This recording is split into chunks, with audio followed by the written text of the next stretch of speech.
பேசும் ஆண்டவரே. எங்களுடைய இருதயங்களையும் உங்களுடைய எண்ணங்களையும் உங்களுடைய சிந்தனைகளையும் நீர் ஒருநிலைப்படுத்துங்க சுவாமி. ஆண்டவரே, எத்தனையோ பேருக்கு கிடைக்காத அந்த பாக்கியத்தை நீர் எங்களுடைய வாழ்க்கையில் ஆண்டவரே நாங்கள் உண்மை அறிந்து கொள்ளும்படியாக நீர் எங்களை தெரிந்து கொண்டதுக்காகவும் நாங்கள் உண்மை துதிக்கிறோம், நன்றி செலுத்துகிறோம் சுவாமி. பாவியாக இருந்த எங்களையும் ஆண்டவரே நீர் கண்ணோக்கி பார்த்த உடைய மகத்துவத்துக்காக உண்மை துதிக்கிறோம் சுவாமி. இப்போது ஆண்டவரே இந்த வேலையில் கூட நாங்கள் உண்மை ஆண்டவரே இந்த ஆராதனையில் ஆரம்பம் முதல் முடிவு வரைக்கும் உங்களுடைய பிரசன்னத்தில் நாங்கள் தங்கியிருக்கப்படுவோம். எப்போது ஆண்டவரே உங்களுடைய நாமத்தையே நாங்கள் துதிக்கிறவர்களாக ஆண்டவரே நாங்கள் உண்மை மகிமைப்படுத்தக்கூடியவர்களாக நிற்கிறதுக்கு நீர் எங்களுக்கு உதவி செய்யுங்க. இந்த வேலையை நீர் எங்களுக்கு ஆசீர்வதித்துக்கூடும், உடைய கிருபையை தந்து வழிநடத்தி காத்துக்கொள்ளும். எல்லாவற்றையும் இயேசுவின் மூலமாய் கேட்குறோம் நல்ல பிதாவே, ஆமீன்.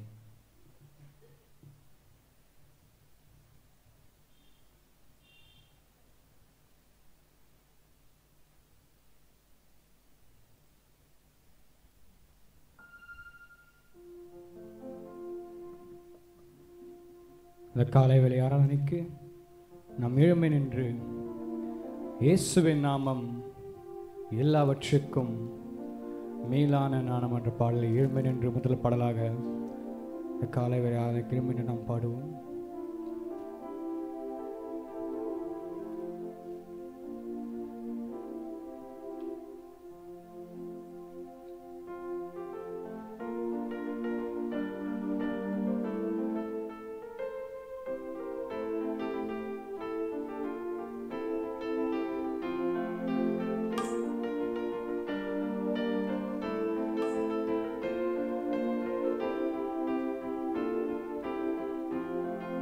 இயேசுவின் நாமம் எல்லாவற்றுக்கும் மேலான நாமம். இயேசுவின் நாமம் எல்லாவற்றுக்கும் மேலான நாமம். இயேசுவின் நாமம், இயேசுவின் நாமம், இயேசுவின் நாமம் எல்லாவற்றுக்கும் மேலான நாமம்.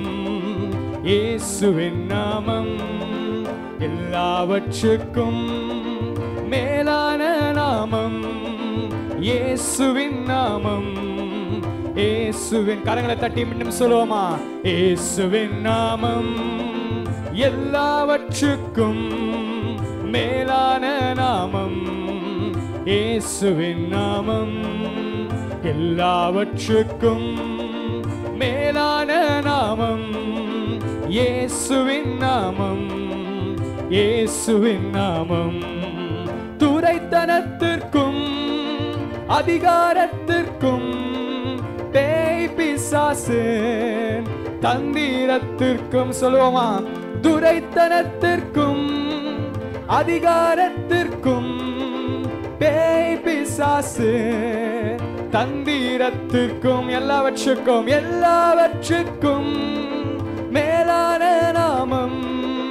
இயேசுவின் நாமம், இயேசுவின் நாமம் எல்லாவற்றுக்கும் மேலான நாமம்.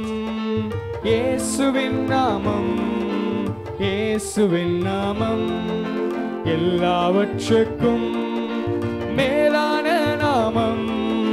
இயேசுவின் நாமம், இயேசுவின் நாமம் சொல்லுவோமா? எல்லாவற்றுக்கும் மேலான நாமம். இயேசுவின் நாமம், இயேசுவின் நாமம் எல்லாவற்றுக்கும் மேலான நாமம். கரங்களை தட்டி சொல்லுவோமா? அந்த இயேசு நாமத்தை உயர்த்தி நாம் பாடுவோம்.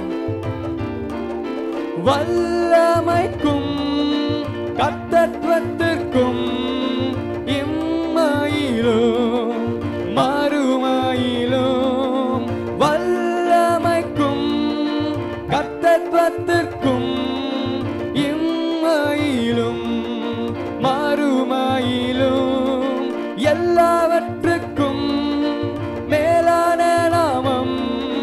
இயேசுவின் நாமம், இயேசுவின் நாமம் எல்லாவற்றுக்கும் மேலான நாமம். இயேசுவின் நாமம், இயேசுவின் நாமம் கரங்களை தட்டி எல்லாவற்றுக்கும் மேலான நாமம். இயேசுவின் நாமம், இயேசுவின் நாமம். ஸ்தோத்தரிப்பி ஸ்தோத்தரிப்பி விசுவாசிப்போ ஸ்தோத்தரிப்பி ஸ்தோத்தரிப்பி ஸ்தோத்தரிப்பி விசுவாசிப்போ ஸ்தோத்தரிப்பி. எல்லாவற்றுக்கும் மேலான நாமம் இயேசுவின் நாமம், இயேசுவின் நாமம். எல்லாவற்றுக்கும் மேலான நாமம் இயேசுவின் நாமம், இயேசுவின் நாமம். எல்லாவற்றுக்கும் மேலான நாமம் இயேசுவின் நாமம், இயேசுவின் நாமம், இயேசுவின் நாமம். எல்லாவற்றுக்கும் மேலான நாமம் இயேசுவின் நாமம். எல்லாவற்றுக்கும் மேலான நாமம் இயேசுவின் நாமம், இயேசுவின் நாமம். துரைத்தனத்திற்கும் துரைத்தனத்திற்கும் அதிகாரத்திற்கும் பேய் பிசாசு தந்திரத்திற்கும் துரைத்தனத்திற்கும் அதிகாரத்திற்கும் பேய் பிசாசு தந்திரத்திற்கும் எல்லாவற்றுக்கும் மேலான நாமம் இயேசுவின் நாமம், இயேசுவின் நாமம். எல்லாவற்றுக்கும் மேலான நாமம் இயேசுவின் நாமம், இயேசுவின் நாமம். எல்லாவற்றுக்கும் மேலான நாமம் இயேசுவின் நாமம், இயேசுவின் நாமம். வல்லமைக்கும் கர்த்தத்துவத்திற்கும் இம்மையிலும் மறுமையிலும் வல்லமைக்கும் கர்த்தத்துவத்திற்கும் இம்மையிலும் மறுமையிலும் எல்லாவற்றுக்கும் மேலான நாமம் இயேசுவின் நாமம், இயேசுவின் நாமம். எல்லாவற்றுக்கும் மேலான நாமம். கரங்களை தட்டி உணர்ந்து சொல்லுவோமா, ஆண்டவரே உம் நாமத்திற்கு நிகரே இல்லை, எல்லாவற்றையும் செய்து முடிக்கிற தேவனில் ஒருவரே.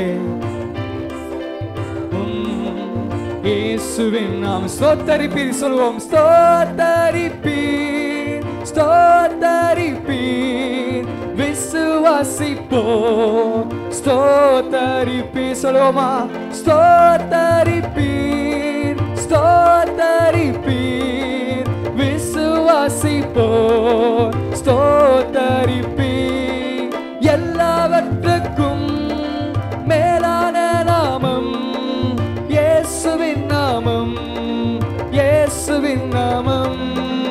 எல்லாவற்றுக்கும் மேலான நாமம் இயேசுவின் நாமம், இயேசுவின் நாமம். எஸ், எல்லாவற்றுக்கும் மேலான நாமம் இயேசுவின் நாமம், இயேசுவின் நாமம். தொடர்ந்து சொல்லுவோமா. எல்லாவற்றுக்கும் மேலான நாமம். உற்சாகமாக விசுவாசத்தோடு சொல்லுவோமா. S Lord. ஓ, எல்லாவற்றுக்கும் மேலான நாமம் இயேசுவின் நாமம், இயேசுவின் நாமம். எல்லாவற்றுக்கும் மேலான நாமம் இயேசுவின் நாமம், இயேசுவின் நாமம்.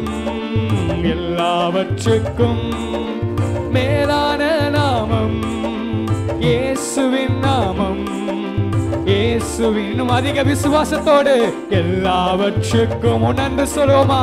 இந்த காலை வேளை அறிக்கையிட்டு சொல்லுவோம். ஆண்டவரே, நீர் ஒருவரே பெரியவர், நீர் ஒருவரே சிறந்தவர்.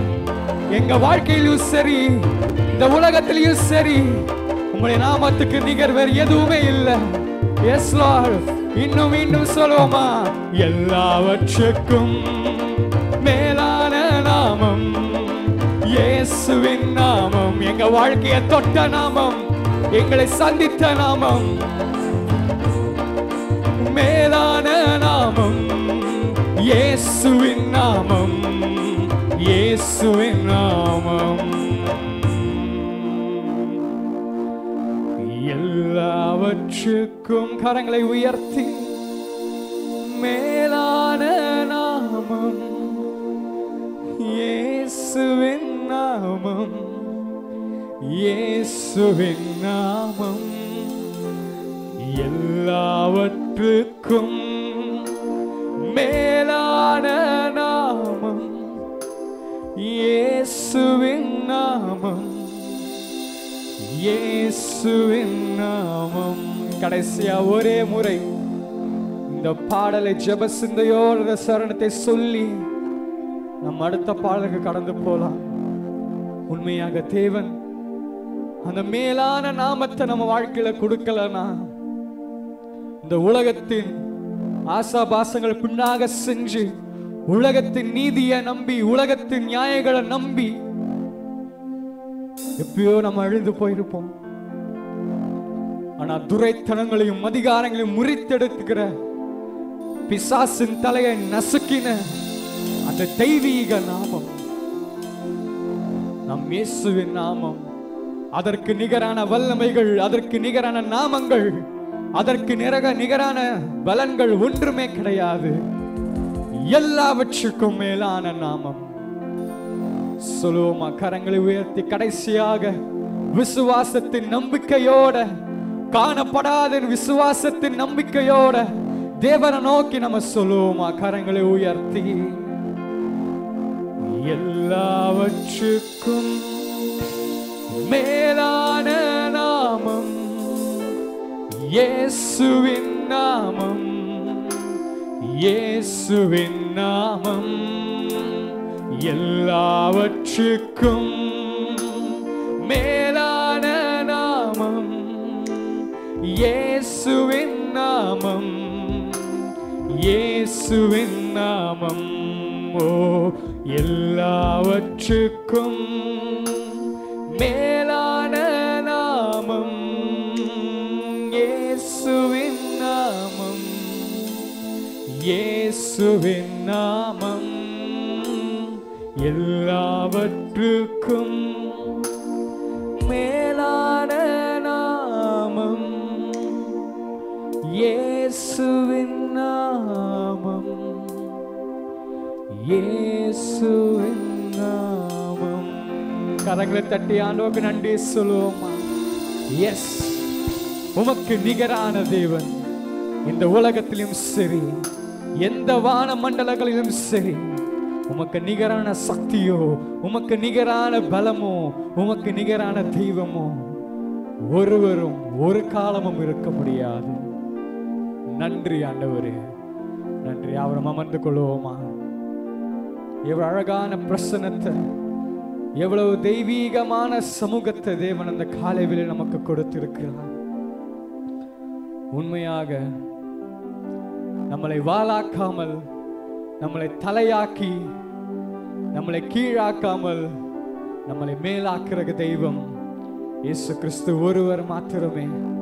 இந்த காலையில எத்தனை பேர் சந்தோஷத்தோட, எத்தனை பேர் ஒரு மன மகிழ்ச்சியோட இது கூடி வந்திருக்கீங்க தெரியாது. எத்தனை பேர் மனதில் கேள்விகளோட, எத்தனை பேர் மனதில் அடுத்து என்னுடைய எதிர்காலத்துல என்ன இருக்கின்ற ஒரு தேவையோட வந்திருக்கீங்க. எத்தனை பேர் இந்த காலையில என்னுடைய குடும்பத்தார், என்னோட கூட பிறந்தவங்க என்னோட அந்த காலையில இல்லையே என்ற ஒரு சோகத்தோட வந்திருக்கீங்கன்னு தெரியாது. ஆனால் தேவன் நம் முகத்தில் இருக்கிற சிரிப்பையும் அழிகிறார். அதற்கு சிரிப்புக்கு பின்னாக இருக்கிற அந்த விரும்பலையும் அறிகிற தேவன் நம் ஒருவரே. ஒரு காலத்துல நம்ம வாழ்க்கையில தேவனை அறியாத நேரங்களில் பின்னோக்கி இருந்த சமயங்களில் நம்மளை தூக்கி எடுத்து அவரோட குமாரன் குமாரத்திகளாக மாற்றின ஒரு மிகப்பெரிய தேவன், ஒரு நல்ல தகப்பன், அவர் ஒருவர் தான். இந்த பாடலையும் நன்றியோட சொல்லுவோமா? உன்னை வாளாக்காமல் இயேசு தலையாக்குவார். உன்னை கீழாக்காமல் உன்னை மேலாக்குவார்.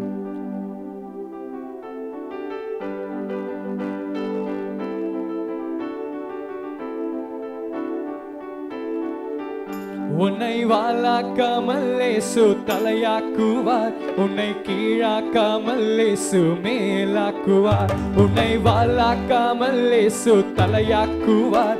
உன்னை கீழாக்காமல் இயேசு மேலாக்குவார். உன்னை வாளாக்காமல் இயேசு தலையாக்குவார். உன்னை கீழாக்காமல் இயேசு மேலாக்குவார். உன்னை வாளாக்க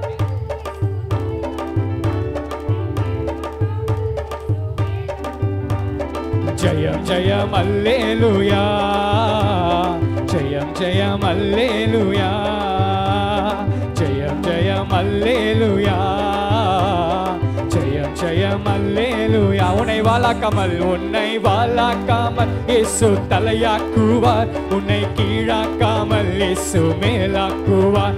உன்னை வாளாக்காமல் இயேசு தலையாக்குவார். உன்னை கீழாக்காமல் இயேசு மேலாக்குவார். உன்னை வாளாக்காமல் இயேசு தலையாக்குவார். உன்னை கீழாக்காமல் இயேசு மேலாக்குவார். உன்னை வாளாக்காமல் இயேசு தலையாக்குவார். உன்னை கீழாக்காமல் இயேசு மேலாக்குவார். சிறியவனை குப்பையிலிருந்து, சிறியவனை குப்பையிலிருந்து உயர்த்துகிறீர் அப்பா, உயர்த்துகிறீர், உயர்த்துகிறீர் அப்பா, உயர்த்துகிறீர். சொல்லுமா, சிறியவனை குப்பையிலிருந்து, சிறியவனை குப்பையிலிருந்து உயர்த்துகிறீர் அப்பா, உயர்த்துகிறீர், உயர்த்துகிறீர் அப்பா, உயர்த்துகிறீர். ஜெயம் ஜெயம் அல்லேலூயா, ஜெயம் ஜெயம் அல்லேலூயா, ஜெயம் ஜெயம் அல்லேலூயா, ஜெயம் ஜெயம் அல்லேலூயா. உன்னை வாளாக்காமல், உன்னை வாளாக்காமல் இயேசு தலையாக்குவார். உன்னை கீழாக்காமல் இயேசு மேலாக்குவார். உன்னை வாளாக்காமல் இயேசு தலையாக்குவார். உன்னை கீழாக்காமல் இயேசு மேலாக்குவார். இஸ்ரவேலே நீ பயப்படாதே, இஸ்ரவேலே நீ பயப்படாதே. கரம் பிடித்து உன்னை நடத்தி செல்வார். கரம் பிடித்து உன்னை நடத்தி செல்வார். சொல்லுமா, இஸ்ரவேலே நீ பயப்படாதே, இஸ்ரவேலே நீ பயப்படாதே. கரம் பிடித்து உன்னை நடத்தி செல்வார். கரம் பிடித்து உன்னை நடத்தி செல்வார். ஜெயம் ஜெயம் அல்லேலூயா, ஜெயம் ஜெயம் அல்லேலூயா, ஜெயம் ஜெயம் அல்லேலூயா, ஜெயம் ஜெயம் அல்லேலூயா. உன்னை வாளாக்காமல் இயேசு தலையாக்குவார். உன்னை கீழாக்காமல் இயேசு மேலாக்குவார். உன்னை வாளாக்காமல் இயேசு தலையாக்குவார். உன்னை கீழாக்காமல் இயேசு மேலாக்குவார். செங்கடலும் யோர்தானும், செங்கடலும் யோர்தானும் உன்னை கண்டு விலகி ஓடுமே, உன்னை கண்டு விலகி ஓடுமே. செங்கடலும் யோர்தானும், செங்கடலும் யோர்தானும் உன்னை கண்டு விலகி ஓடுமே, உன்னை கண்டு விலகி ஓடுமே. ஜெயம் ஜெயம் அல்லேலூயா, ஜெயம் ஜெயம் அல்லேலூயா, ஜெயம் ஜெயம். எல்லாம் சத்தமாக சொல்லுவோமா, ஜெயம் ஜெயம் அல்லேலூயா. உன்னை வாளாக்காமல் இயேசு தலையாக்குவார். உன்னை கீழாக்காமல் இயேசு மேலாக்குவார். உன்னை வாளாக்காமல் இயேசு தலையாக்குவார். உன்னை கீழாக்காமல் இயேசு மேலாக்குவார். சிறியவனை குப்பையிலிருந்து, சிறியவனை குப்பையிலிருந்து உயர்த்துகிறீர் அப்பா, உயர்த்துகிறீர், உயர்த்துகிறீர் அப்பா, உயர்த்துகிறீர். சிறியவனை குப்பையிலிருந்து, சிறியவனை குப்பையிலிருந்து உயர்த்துகிறீர் அப்பா, உயர்த்துகிறீர், உயர்த்துகிறீர் அப்பா, உயர்த்துகிறீர். ஜெயம் ஜெயம் ஜெயம் அல்லேலூயா, ஜெயம் ஜெயம் அல்லேலூயா, ஜெயம் ஜெயம் அல்லேலூயா, ஜெயம் ஜெயம் அல்லேலூயா. உன்னை வாளாக்காமல் இயேசு தலையாக்குவார், உன்னை கீழாக்காமல் இயேசு மேலாக்குவார். உன்னை வாளாக்காமல் இயேசு தலையாக்குவார், உன்னை கீழாக்காமல் இயேசு மேலாக்குவார். ஜெயம் ஜெயம் அல்லேலூயா, ஜெயம் ஜெயம் அல்லேலூயா, ஜெயம் ஜெயம் அல்லேலூயா, ஜெயம் ஜெயம் அல்லேலூயா. இஸ்ரவேலே இஸ்ரவேலே நீ பயப்படாதே, இஸ்ரவேலே நீ பயப்படாதே. கரம் பிடித்து உன்னை நடத்தி செல்வார், கரம் பிடித்து உன்னை நடத்தி செல்வார். இஸ்ரவேலே நீ பயப்படாதே, இஸ்ரவேலே நீ பயப்படாதே. கரம் பிடித்து உன்னை நடத்தி செல்வார், கரம் பிடித்து உன்னை நடத்தி செல்வார். ஜெயம் ஜெயம் அல்லேலூயா, ஜெயம் ஜெயம் அல்லேலூயா, ஜெயம் ஜெயம் அல்லேலூயா, ஜெயம் ஜெயம் அல்லேலூயா, ஜெயம் அல்லேலூயா, ஜெயம் ஜெயம் அல்லேலூயா, ஜெயம் ஜெயம் அல்லேலூயா, ஜெயம் ஜெயம் அல்லேலூயா, ஜெயம் ஜெயம் அல்லேலூயா. உன்னை வாளாக்காமல் இயேசு தலையாக்குவார், உன்னை கீழாக்காமல் இயேசு மேலாக்குவார். உன்னை வாளாக்காமல் இயேசு தலையாக்குவார், உன்னை கீழாக்காமல். சிறியவனை குப்பையிலிருந்து, சிறியவனை சொல்லுவோமா, சிறியவனை குப்பையிலிருந்து உயர்த்துகிறீர் அப்பா, உயர்த்துகிறீர், உயர்த்துகிறீர் அப்பா.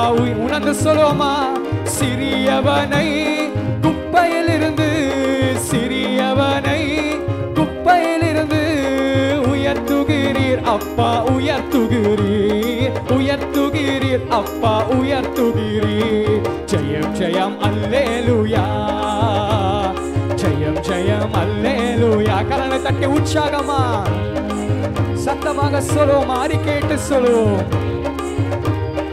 மீண்டும் சொல்லுவோம். ஜெயம் அல்லேலூயா, ஜெயம் ஜெயம் அல்லேலூயா, ஜெயம் ஜெயம் அல்லேலூயா, ஜெயம் ஜெயம் அல்லேலூயா, ஜெயம் ஜெயம் அல்லேலூயா.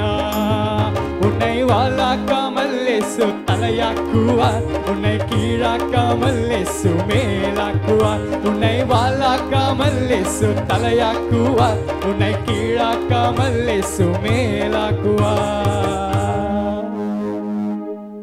ஊசி போட்டு ரொம்ப நாள் ஆச்சு இல்லையா? சத்தமே வரமாட்டேங்குது. அப்பப்போ ஊசி போட வேண்டியிருக்கு நம்ம ஜனங்களுக்கு. என்ன பண்றது? நாங்க அப்பெல்லாம் மெடிக்கல் கேம்ப் நடத்துவோம். அந்த புதுசில் 2002, 4, 6 எல்லாம் ரொம்ப மெடிக்கல் கேம்ப் நடத்துவோம். மெடிக்கல் கேம்ப் நடத்தினா என்ன சொல்லுவாங்க, மாத்திரையெல்லாம் கொடுத்தா அந்த ஜனங்கள் ஏற்றுக்க மாட்டாங்க. நீ ஊசி போடலன்னா நல்ல டாக்டரே கிடையாது. இந்த கிராமத்தில் அதை நான் பார்த்து படிச்சுக்கிட்டேன். இப்போ நான் சொல்லிட்டேன், யார் வந்தாலும் ஒரு ஊசி போட்டு அனுப்பிச்சிடுங்க, அப்போ தான் அவங்க திருப்தியாக போவாங்க.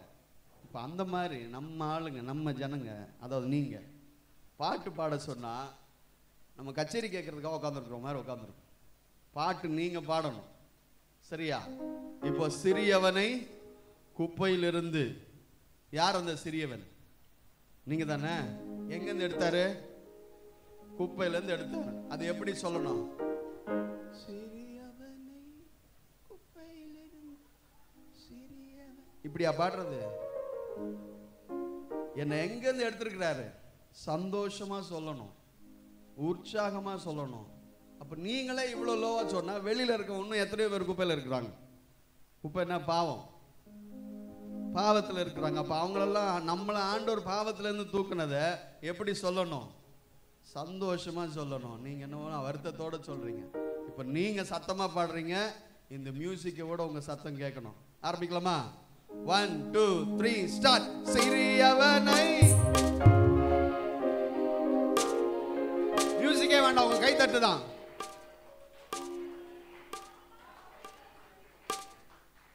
இந்த நம்ம கிராமத்துல சாணி வச்சு வரட்டி தட்டுவாங்க பாத்தீங்களா? எப்படி தட்டுவாங்க? இப்படி ஒரு தட்டு அப்படி ஒரு தட்டு செவுத்துல ஒட்டுவாங்க. பாட்டுக்கு ஏத்த மாதிரி தட்டணுங்க, வரட்டி தட்டுற மாதிரி தட்டக்கூடாது.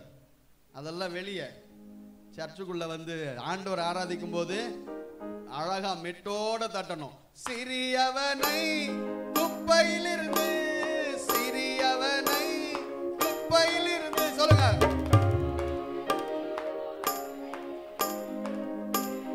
சத்தம் கேட்கல, மறுபடியும் சிறியவனை, சிறியவனை.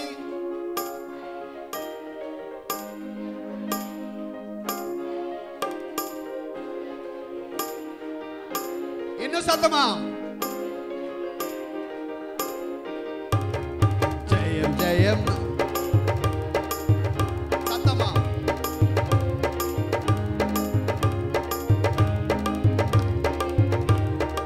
இன்னும் சத்தமா. உன்னை வாழாக்காமல்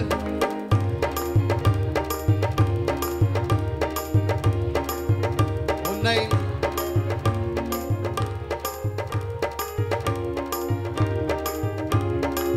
ஜெயம் ஜெயம் ஜெயம் ஜெயம் அல்லேலூயா, ஜெயம் ஜெயம் அல்லேலூயா. சொல்லுவோம் எல்லாரும் சத்தமா. ஜெயம் ஜெயம் அல்லேலூயா, ஜெயம் ஜெயம் அல்லேலூயா.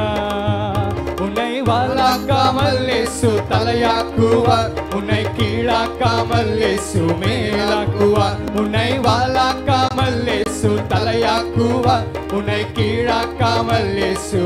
செங்கடலும் யோர்தானும், செங்கடலும் யோர்தானும், செங்கடலும் யோர்தானும் உன்னை கண்டு விலகி ஓடுமே, என்னை கண்டு விலகி ஓடுமே.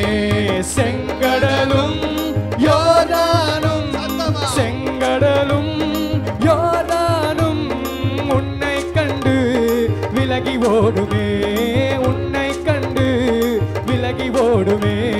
ஜெயம் ஜெயம் அல்லேலூயா, ஜெயம் ஜெயம் அல்லேலூயா, ஜெயம் ஜெயம் அல்லேலூயா, ஜெயம் ஜெயம் அல்லேலூயா, ஜெயம் அல்லேலூயா, ஜெயம் ஜெயம் அல்லேலூயா, ஜெயம் ஜெயம் அல்லேலூயா, ஜெயம் ஜெயம் அல்லேலூயா, ஜெயம் ஜெயம் அல்லேலூயா. உன்னை வாழாக்காமல் இயேசு தலையாக்குவார், உன்னை கீழாக்காமல் இயேசு மேலாக்குவார்.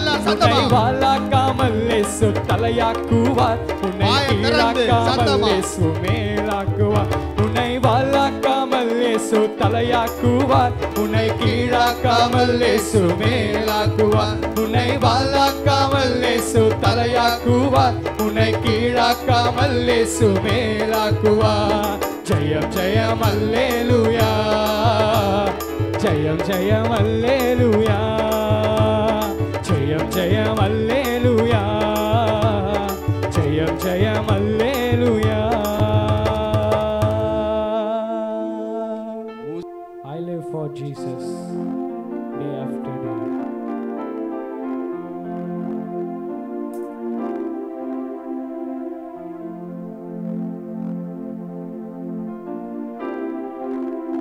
இயேசுவுக்காக ஜீவிப்பேன் நான்.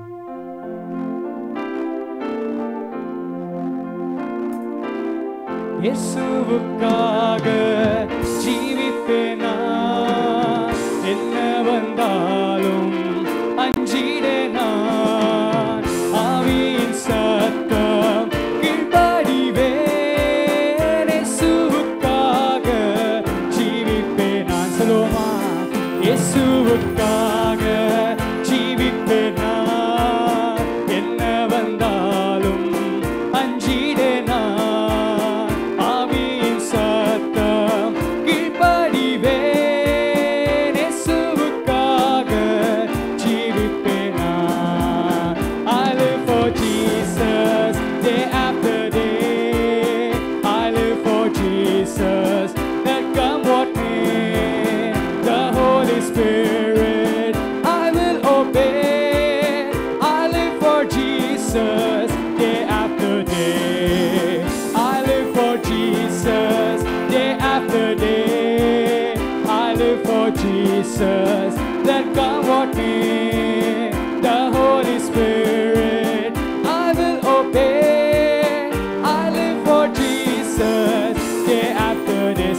இயேசுவுக்காக இயேசுவுக்காக ஜீவிப்பேன் நான். என்ன வந்தாலும் அஞ்சிடேன் நான். ஆவியின் சத்தம் கீழ்ப்படிவேன். இயேசுவுக்காக ஜீவிப்பேன் நான். மீண்டும் சொல்லுவோமா? இயேசுவுக்காக ஜீவிப்பேன் நான். என்ன வந்தாலும் அஞ்சிடேன் நான். ஆவியின் சத்தம் கீழ்ப்படிவேன். இயேசுவுக்காக ஜீவிப்பேன் நான்.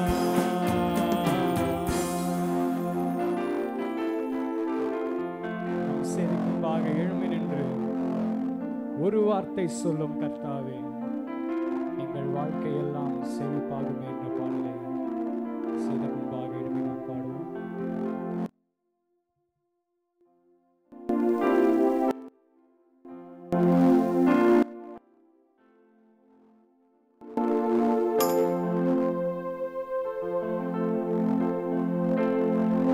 மாறாவின் தண்ணீரெல்லாம்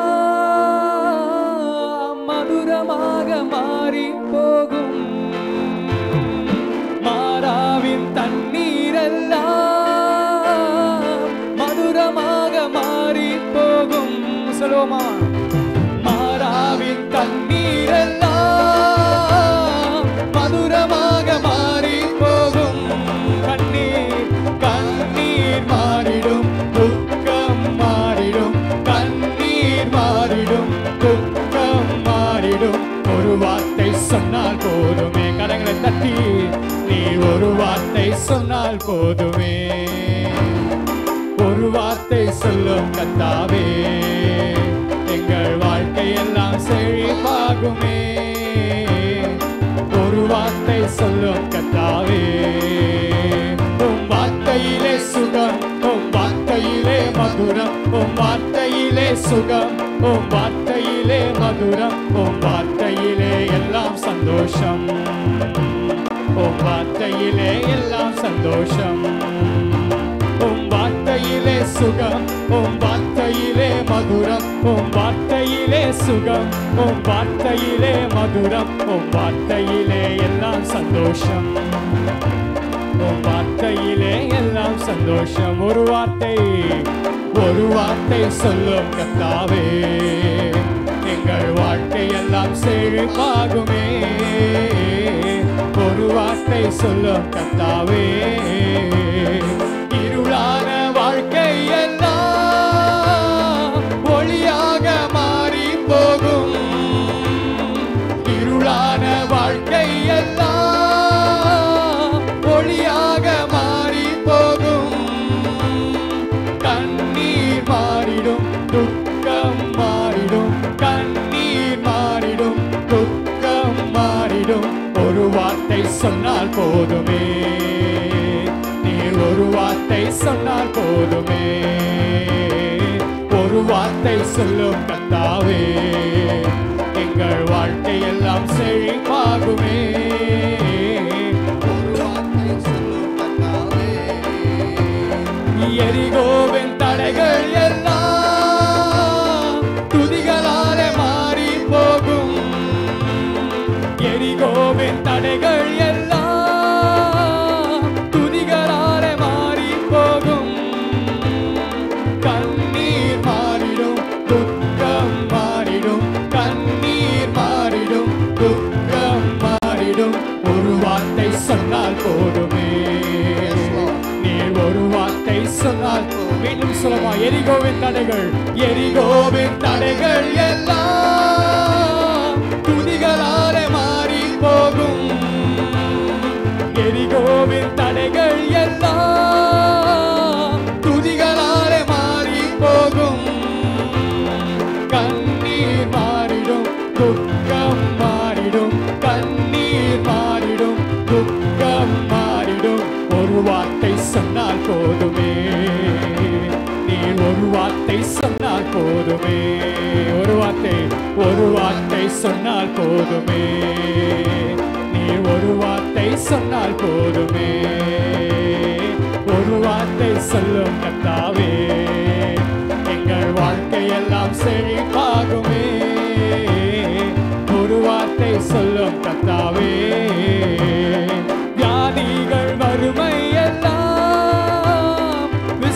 விசுவாசத்தால் மாறி போகும். வியாதிகள் வறுமை எல்லாம் விசுவாசத்தால் மாறி போகும். கண்ணீர் மாறிடும், துக்கம் மாறிடும். கண்ணீர் மாறிடும், துக்கம் மாறிடும். ஒரு வார்த்தை சொன்னால் போதுமே. நீ ஒரு வார்த்தை சொன்னால் கண்ணீர் மாறிடும். கண்ணீர் மாறிடும், துக்கம் மாறிடும். கண்ணீர் மாறிடும், துக்கம் மாறிடும். ஒரு வார்த்தை சொன்னால் போதுமே. நீ ஒரு வார்த்தை சொன்னால் போதுமே. ஒரு வார்த்தை சொன்னால் போதுமே. நீ ஒரு வார்த்தை சொன்னால் போதுமே. ஒரு வார்த்தை சொல்லும் கர்த்தாவே, எங்கள் வாழ்க்கை எல்லாம் செழிப்பாகுமே. ஒரு வார்த்தை சொன்னால் கர்த்தாவே, உம் வார்த்தையிலே சுகம், உம் வார்த்தையிலே மதுரம். உம் வார்த்தையிலே சுகம், உம் வார்த்தையிலே மதுரம். உம் வார்த்தையிலே எல்லாம் சந்தோஷம். உம் வார்த்தையிலே எல்லாம் சந்தோஷம். வார்த்தையிலே சுகம், உம் வார்த்தையிலே சுகம். உம் வார்த்தையிலே மதுரம். உம் வார்த்தையிலே சுகம், உம் வார்த்தையிலே மதுரம். உம் வார்த்தையிலே எல்லாம் சந்தோஷம். உம் வார்த்தையிலே எல்லாம் சந்தோஷம். ஒரு வார்த்தை சொல்லும் கர்த்தாவே, எங்கள் வாழ்க்கை எல்லாம் செழிப்பாகுமே. ஒரு வார்த்தை சொல்லும் கர்த்தாவே.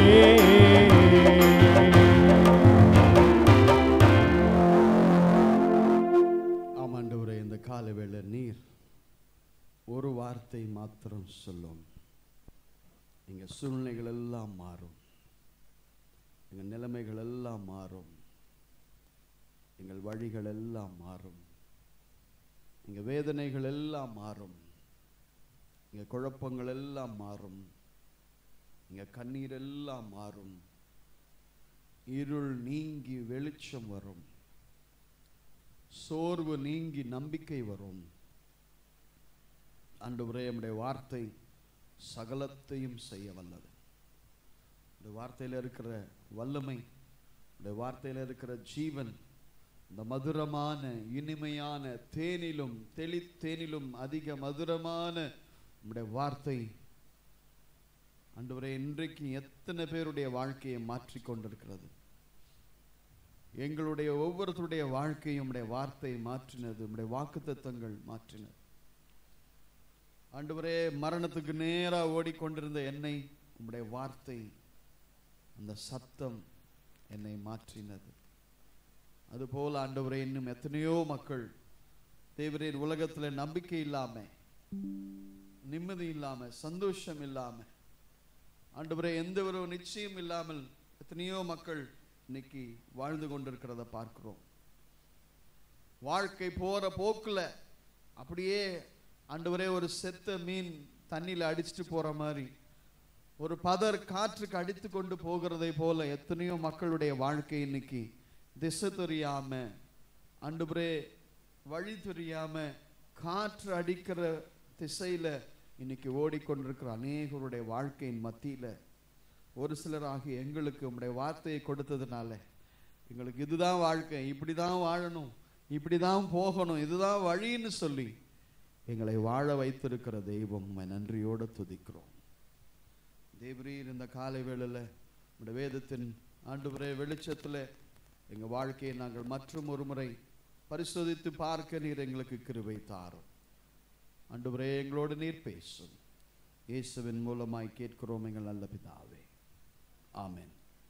அப்போ இந்த போராட்டம், லைஃப் இஸ் அ பேட்டில், போராட்டமே வாழ்க்கை. எத்தனை பேர் அதை ஏத்துக்கிறீங்க?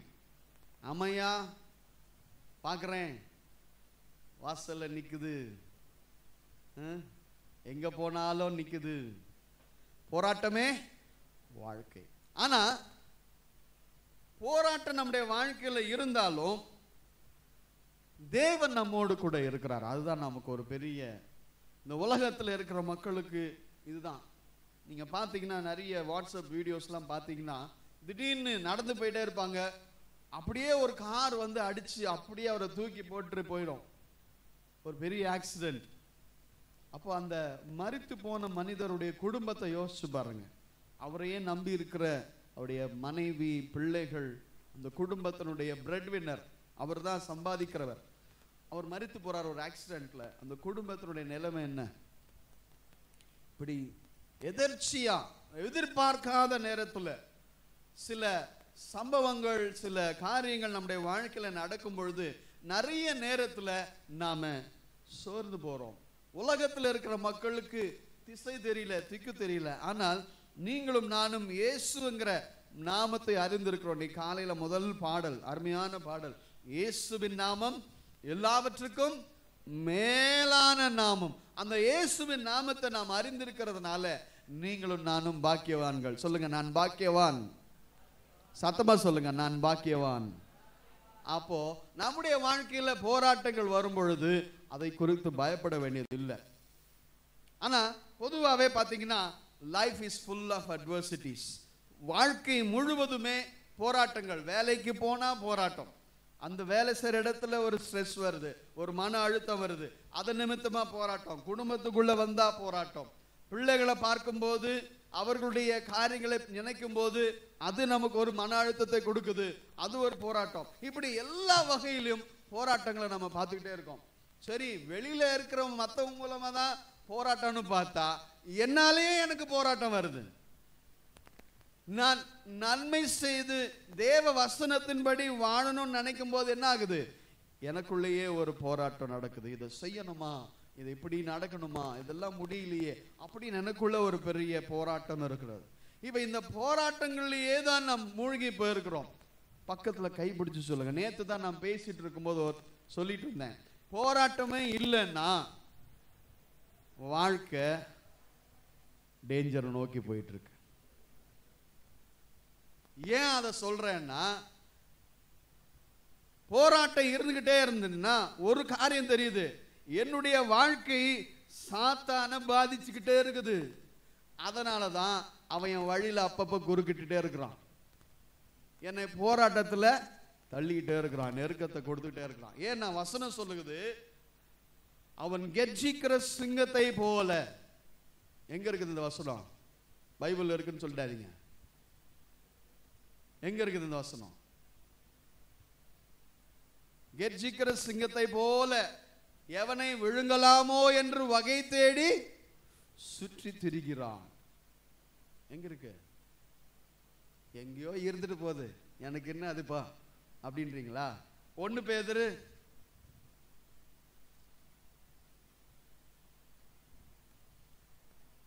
1 பேதுரு எங்க இருக்கு?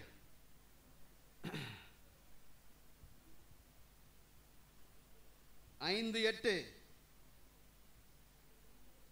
தெளிந்த புத்தியுள்ளவர்களாயிருங்கள், விழித்திருங்கள், ஏனெனில் உங்கள் எதிராளியாகிய பிசாசானவன் கெர்ச்சிக்கிற சிங்கம் போல எவனை விழுங்கலாமோ என்று வகை தேடி சுற்றி திரிகிறான். பக்கத்துல கை பிடிச்சில்லுங்க. நீங்க இயேசுவின் நாமத்தை அறிஞ்சிருக்கீங்கல்ல, உங்களை தான் சுத்தி சுத்தி வருவான். எப்படி வரான்? விசாரிக்க, என்ன நல்லா இருக்கியா, என்ன அக்கா சாப்பிட்டியா, அதுக்காக வரல. கெர்ச்சிக்கிற சிங்கம். எப்போ கெர்ச்சிக்கும் சிங்கம்? பசியா இருக்கும் போது. அப்போ யாரை சாப்பிடலாம், எனக்கு எங்க நல்ல பிரியாணி கிடைக்கும்னு சிங்கம் தேடுற நேரம், அப்ப யாரை சுத்தி வருது? பிசாசு. நம்மளதான். பக்கத்துல கை சொல்லுங்க, நம்மளதான் சுத்தி வரான். நல்ல கையை குலுக்கிட்டு சொல்லுங்க, தூங்கி இருந்தா எழுப்பிட்டு சொல்லுங்க, நம்மளதான் சுத்தி வரான். இப்ப இந்த போராட்டம் நம்முடைய வாழ்க்கையில என்னைக்கு இயேசுவை ஏத்துக்கிட்டோமோ அது வரதான் செய்யும். போராட்டம் இல்லாத வாழ்க்கையே கிடையாது. ஆனால் இந்த போராட்டத்தில் ஆண்டவர் என்ன சொல்லியிருக்கார் தெரியுமா? வாக்குத்தத்தமாக வாசிக்கலாம். உபாகமம் 1 அதிகாரம், உபாகமம் 1 அதிகாரம் 30வது வசனம். உபாகமம் 1 அதிகாரம் 30வது வசனம். உங்களுக்கு முன் செல்லும் உங்கள் தேவனாகிய கர்த்தர் தாமே, உங்களுக்கு முன் செல்லும் உங்கள் தேவனாகிய கர்த்தர் தாமே எகிப்தில் உங்களோடு இருந்து எகிப்தில் உங்களோடு இருந்து உங்கள் கண்களுக்கு முன்பாக செய்தது எல்லாவற்றையும் போலவும் உங்கள் கண்களுக்கு முன்பாக செய்த எல்லாவற்றையும் போலவும் வனாந்தரத்தில் செய்து வந்தது போலவும் வனாந்தரத்தில் செய்து வந்தது போலவும் உங்களுக்காக யுத்தம் பண்ணுவார். கரங்களை தட்டி ஆண்டவரை மகிமைப்படுத்தலாமா? உங்களுக்காக அவர் யுத்தம் பண்ணுவார். The battle belongs to God. நம்முடைய யுத்தம் யாருடையது? கர்த்தருடையது. நாம யுத்தத்துல இருந்தாலும் அந்த யுத்தத்தை செய்கிறவர் யார்? ஆண்டவர் சொல்றார், நான் எகிப்துல உங்களுக்கு உதவி செய்தேன். எகிப்துல என்னென்ன செய்தாரு? 10 வாதைகளை அனுப்பினாரு. அந்த வாதைகள் ஒன்னொன்னும் அந்த எகிப்தின் தேசத்தை கலங்கடிச்சது, பார்வோனுடைய கலங்கடித்தது. அப்போ அந்த 10 வாதைகள் முடிந்த பின்பு அவர்கள் பெரிய சேனையாக வனாந்திரத்துல நடந்தாங்க. வனாந்திரத்துல நிறைய சவால்கள் சந்தித்தாங்க. ஆனாலும் தேவன் சொன்னார், எகிப்துல உங்களை நடத்தினது போல, வாசிங்க, எகிப்தில் உங்களோடு இருந்து உங்கள் கண்களுக்கு முன்பாக செய்தது எல்லாவற்றையும் போலவும் வனாந்தரத்தில் செய்து வந்தது போலவும் உங்களுக்காக யுத்தம் பண்ணுவோம். எகிப்துல இருந்த போது எப்படி இருந்தாங்க? அடிமையாக இருந்தாங்க. எகிப்துல அவங்க அடிமையாக இருந்தாங்க. அடிமைத்தனத்திலிருந்து மீட்கப்பட்டு வனாந்திரத்துல வரும்பொழுது அவர்கள் கண்களுக்கு முன்பாக தேவன் அநேக அதிசயங்களை அற்புதங்களை செய்தார். எதுக்கு செய்தாரு? நான் தேவன், என்னால் எல்லாவற்றையும் செய்ய முடியும். செங்கடலை 2ஆக பிளந்தார். அப்போ தேவன் அற்புதங்களை அவங்களுக்கு முன்பாக செய்து அவங்க கண்கள் முன்பாக அதெல்லாம் பார்க்கிறாங்க. கடல் 2ஆக பிளந்து போகிறதை தங்களுடைய 2 கண்களாக பார்த்தாங்க. அப்படி தேவன் வனாந்திரத்தில் அவங்க எதிர்கொண்ட எல்லா சவால்களிலும் அவர்களோடு இருந்து யுத்தம் பண்ணினார். அதே வாசிக்கலாம். ரோமர்கள் நிருபம் 5ஆம் அதிகாரம், ரோமர்கள் நிருபம் 5ஆம் அதிகாரம் 3ஆம் வசனத்துல இருந்து 3, 4, 5 வாசிக்கலாம். ரோமர் 5. அது மாத்திரமல்ல உபத்திரவம் பொறுமையையும் பொறுமை பரீட்சையையும் பரீட்சை நம்பிக்கையையும் உண்டாக்கிடும் என்று நாங்கள் அறிந்து உபத்திரவங்களிலேயும் மேன்மை பாராட்டுகிறோம். மேலும் நமக்கு அருளப்பட்ட பரிசுத்த ஆவியினாலே அன்பு நம்முடைய இருதயங்களில் ஊற்றப்பட்டிருக்கிறபடியால் அந்த நம்பிக்கை நம்மை ஒரு நாளும் உபத்திரவத்தில் இருந்தாலும் போராட்டங்கள்ல இருந்தாலும் நாம் கண்ணீரோட இருந்தாலும் அதை நம்மை ஒரு நாளும் வெட்கப்படுத்த விடாது. ஏனென்றால் நமக்காக யுத்தம் செய்கிற தேவன் அவர். நம்முடைய சூழ்நிலைகள் எல்லாவற்றிலும் அவர் நம்மோடு இருக்கிறார். அப்ப ஏன் இந்த உபத்திரவத்தெல்லாம் அனுமதிக்கிறார் ஆண்டவர்? அதான் அங்க பவுல் சொல்கிறார், உபத்திரவத்தினால என்ன கிடைக்குது? பொறுமை பரீட்சை நம்பிக்கையும் உண்டாக்குது என்று நாங்கள் அறிந்து. அப்போ அதுக்கு முந்தின வாரம் சொன்னேன், the tested faith is a trusted faith. சோதிக்கப்பட்ட விசுவாசமே உறுதியான விசுவாசம்.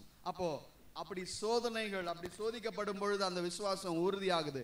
இந்த உபத்திரவத்தின் மூலமாக எனக்கு என்ன கிடைக்குது?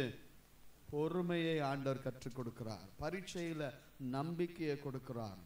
இது எல்லாம், இந்த பாடங்கள் எல்லாம் நீங்க எந்த யூனிவர்சிட்டியில போனாலும் படிக்க முடியாது. ஆண்டவர் நம்முடைய வாழ்க்கையில கற்றுத்தரக்கூடிய வெளியேற பெற்ற பாடங்கள். அப்ப இந்த பாடங்கள் மூலமாக தேவன் நமக்கு என்ன காமிக்கிறார்? இந்த சோதனைகள், இந்த உபத்திரவங்கள், இந்த போராட்டங்கள் மத்தியில என்ன காமிக்கிறார்? இஸ்ரேல் மக்களுக்கு என்ன காமிச்சாரோ, நான் உங்கள் கண்களுக்கு முன்பாக செய்தது போலவும், எகிப்திலே செய்தது போலவும், வனாந்திரத்தில் செய்தது போலவும் இன்றைக்கும் உங்களுக்கு முன்பாக செய்வேன், உங்களுக்காக யுத்தம் செய்வேன். 2 கொரிந்தியர் 4ஆம் அதிகாரம் 16, 17. 2 கொரிந்தியர் 4, 16, 17. ஆனபடியினாலே நாங்கள் சோர்ந்து போகிறதில்லை. ஆமென். சத்தமா ஒருத்தங்க சொல்லுங்க பார்க்கலாம். இவ்வளவுதானா? அப்ப நிறைய பேர் சோர்ந்து போயிருக்கிறீங்கன்னு தெரியுது. அப்ப நீங்க எப்படி படிக்கணும்? ஆனபடியால் நாங்கள் மிகவும் சோர்ந்து போயிருக்கிறதுனாலே. அப்படியா பைபிள்ல போட்டிருக்கு? பைபிள் எப்படி போட்டிருக்கு? ஆனபடினாலே நாங்கள் சோர்ந்து போகிறது இல்லை. சொல்லுங்க, நாங்கள் சோர்ந்து போகிறது இல்லை. வாசிங்க. எங்கள் புறம்பான மனுஷனானது அழிந்தும், எங்கள் புறம்பான மனுஷனானது அழிந்தும், உள்ளான மனுஷனானது நாளுக்கு நாள் புதிதாக்கப்படுகிறது. பாருங்க, வெளியில நான் அழுதுகிட்டு இருந்தாலும், புறம்பான மனுஷன் அழிந்து போனாலும், உள்ளான மனுஷன் என்ன ஆகுறான்? ஒவ்வொரு நாளும் புதிதாக்கப்படுகிறான்.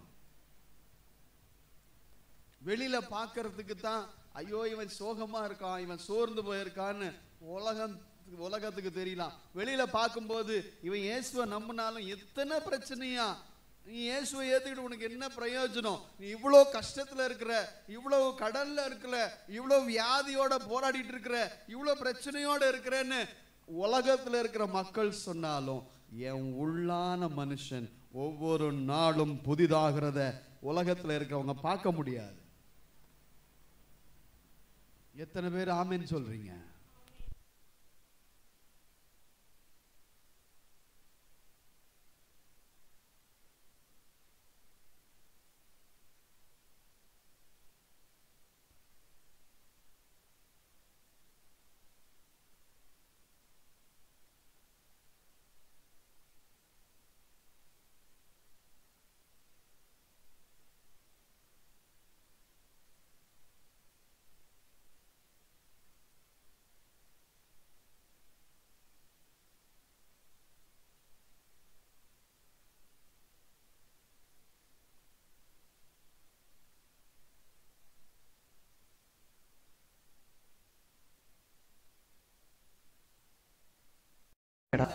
ஒரு காட்டு பகுதி, ஒரு நிறைய மரங்கள் இருக்கிற இடம்.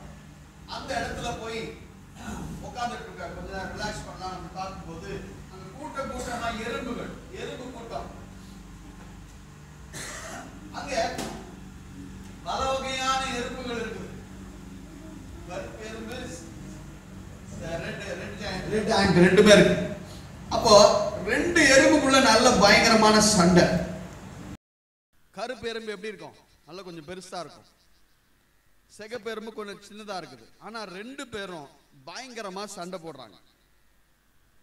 அந்த நாட்கள், அந்த டேவிட் ஹெல்டன் அந்த புஸ்தகத்தை எழுதுற நாட்கள், அவங்க தேசத்துல பயங்கரமான ஒரு சிவில் வார், அதாவது உள்காட்சி உள்ள, அந்த தேசத்துக்குள்ள நிறைய குழப்பம், ஜாதி வித்தியாசங்கள். நம்ம ஊர்ல இருக்கிற மாதிரி வெளிநாட்டுல கூட என்ன பிரச்சனை இருக்குது? கருப்பர்கள் வெள்ளையர்கள் என்கிற ரெண்டு இனத்துக்கு ரொம்ப வருஷமா சண்டை நடந்துட்டு இருந்துச்சு. இன்னைக்கும் அது மறைமுகமா இருக்குது. ஆனா ரெண்டு இனம் அப்படி சண்டை போட்டுட்டு இருக்கு. இவர் ஒரு புரட்சிகரமான ஒரு எழுத்தாளர். இந்த ரெண்டு எறும்பு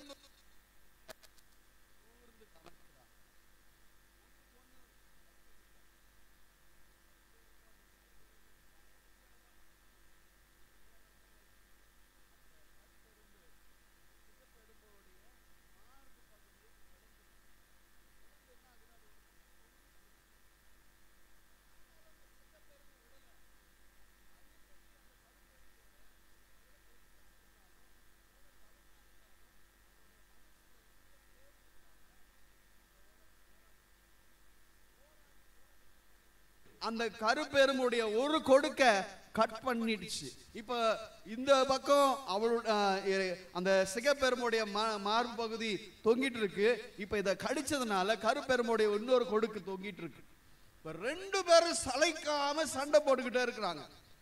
அவர் ரொம்ப நேரமா அதை பார்க்கும்போது அவருக்கு ஒரு எண்ணம், இந்த ரெண்டு எறும்புகளும் எவ்வளவு உறுதியா இருந்து தங்களுடைய பலத்தை பார்க்கல, தங்களுடைய குறைகளை பார்க்கல, தன்னுடைய பலவீனத்தை பார்க்கல. அந்த சண்டையில யார் ஜெயிக்கிறோமோ தோக்குறோமோ இல்லையா, நான் கடைசி வரைக்கும் விடக்கூடாது அப்படிங்கிற உறுதி அந்த ரெண்டு எறும்புக்கும் இருந்துச்சு. அதை பார்த்துதான் அந்த புஸ்தகத்தை அவர் எழுதினார். அந்த புஸ்தகம் ரொம்ப பெரிய மாற்றத்தை அந்த சமுதாயத்துல கொடுத்துச்சு. பாருங்க, அங்க யார் ஜெயிச்சாங்கிறது முக்கியம் இல்ல, எந்த எறும்பு ஜெயிச்சது, ரெண்டு இனம் சண்டை போடுது. அதுல எந்த இனம் ஜெயிச்சிச்சு எந்த இனம் தோத்து போச்சுன்றது முக்கியம் இல்ல. கடைசி வரைக்கும் அந்த போராட்டத்துல அவங்க விடாம போராடிக்கிட்டே இருந்தாங்க. இந்த 2 எறும்பும் விடவே இல்லை, கடைசி வரைக்கும் போராடி போராடி. அப்போ என்ன அந்த மனசுல, அந்த எறும்புடைய மனசுல என்ன இருக்கு? ஒன்னு செய்யணும், இல்லைன்னா செத்து மடியணும்.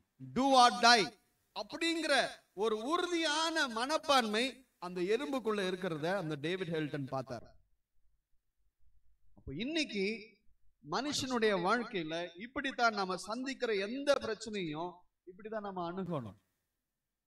மோதி பார்த்துடலாம், என்ன ஆனாலும் அதை மோதி பார்த்துறது தான் தேவன் நம்ம இடத்துல எதிர்பார்க்கிறக்கா. அந்த உறுதி நமக்கு வேணும்.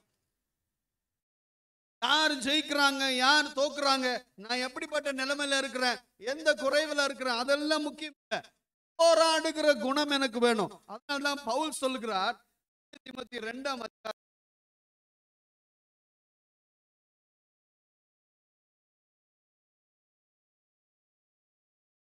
நீயும்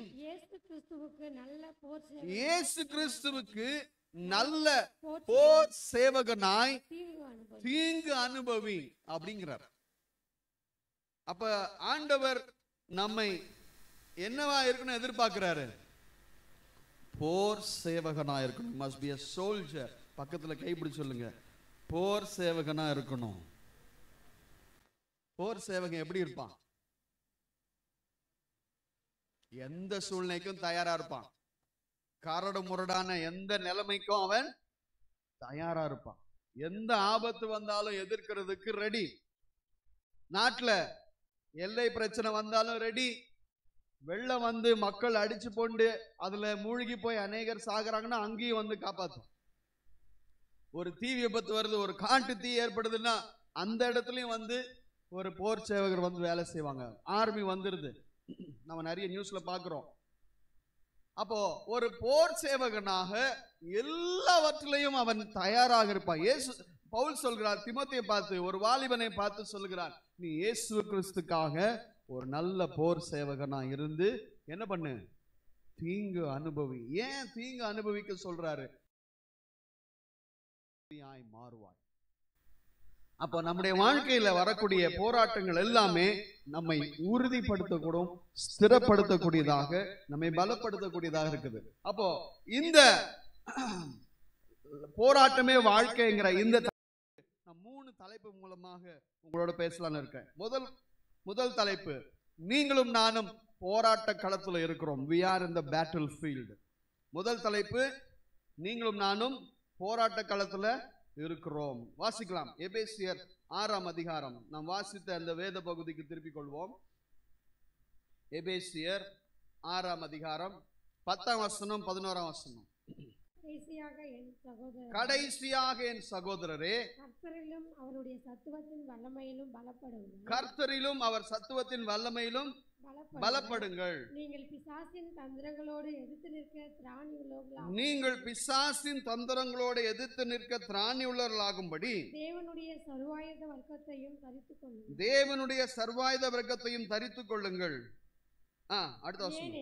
ஏனெனில் மாம்சத்தோடும் இரத்தத்தோடும் அல்ல, துரைத்தனங்களோடும் அதிகாரங்களோடும் இப்பிரபஞ்சத்தின் அந்தகார லோகாதிபதிகளோடும் வான மண்டலங்கள் உள்ள பொல்லாத ஆவிகளின் சேனைகளோடும் நமக்கு போராட்டம் உண்டு. யார் இவங்கெல்லாம்? யாரு? நிறைய நேரம் நமக்கு எதிராளி யாருன்னு கேட்ட என்ன சொல்லுவோம்? இந்த பக்கத்து வீட்டுக்காரி இருக்காள, அவதான் என் எதிரி. என் கூட ஒருத்தன் வேலை செய்யறான் பாரு, அவன் தான் எதிரி. இன்னும் ஒரு சில பேர், நான் கட்டினம் பாருங்க, நான் கட்டினம் பாருங்க ஒருத்தனை ஒருத்திய, அவதான் எனக்கு முதல் எதிரி. நல்லா புரிஞ்சுக்கோங்க, என்னைக்குமே மனுஷன் நமக்கு எதிரியாக இருக்கவே முடியாது, இருக்கவும் கூடாது. ஆண்டவர் என்ன சொன்னாரு?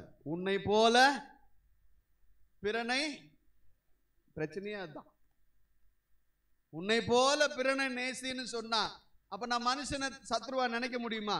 எதிராளியை நினைக்க முடியுமா? அப்ப நான் அந்த கட்டளையை மீறன்னு அர்த்தம். ஆண்டவர் சொன்ன வார்த்தைக்கு நான் எதிரா இருக்கேன்னு அர்த்தம்.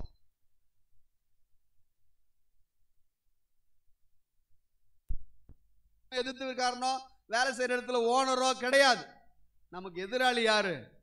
இங்க போட்டிருக்கு, ஏனெனில் மாம்சத்தோடும் ரத்தத்தோடும் அல்ல. மாம்சத்தோடும் ரத்தத்தோடு இருக்கிறது யாரு? மனுஷன். அவன் நமக்கு எதிராளி இல்ல. யார் நமக்கு எதிராளி? துரைத்தனங்களோடும் அதிகாரங்களோடும் இப்பிரபஞ்சத்தின் அந்தகார லோகாதிபதிகளோடும் வான மண்டலங்கள்ல இருக்கிற பொல்லாதின் ஆவியின் சேனைகளோடும் நமக்கு போராட்டம் உண்டு. அப்ப நம்ம யாரோட போராடிட்டு இருக்கோம்? பிசாசின் கிரியைகளோட தான் போராடிட்டு இருக்கோம். பிசாசு என்ன செய்யறான் இன்னைக்கு சமுதாயத்துல?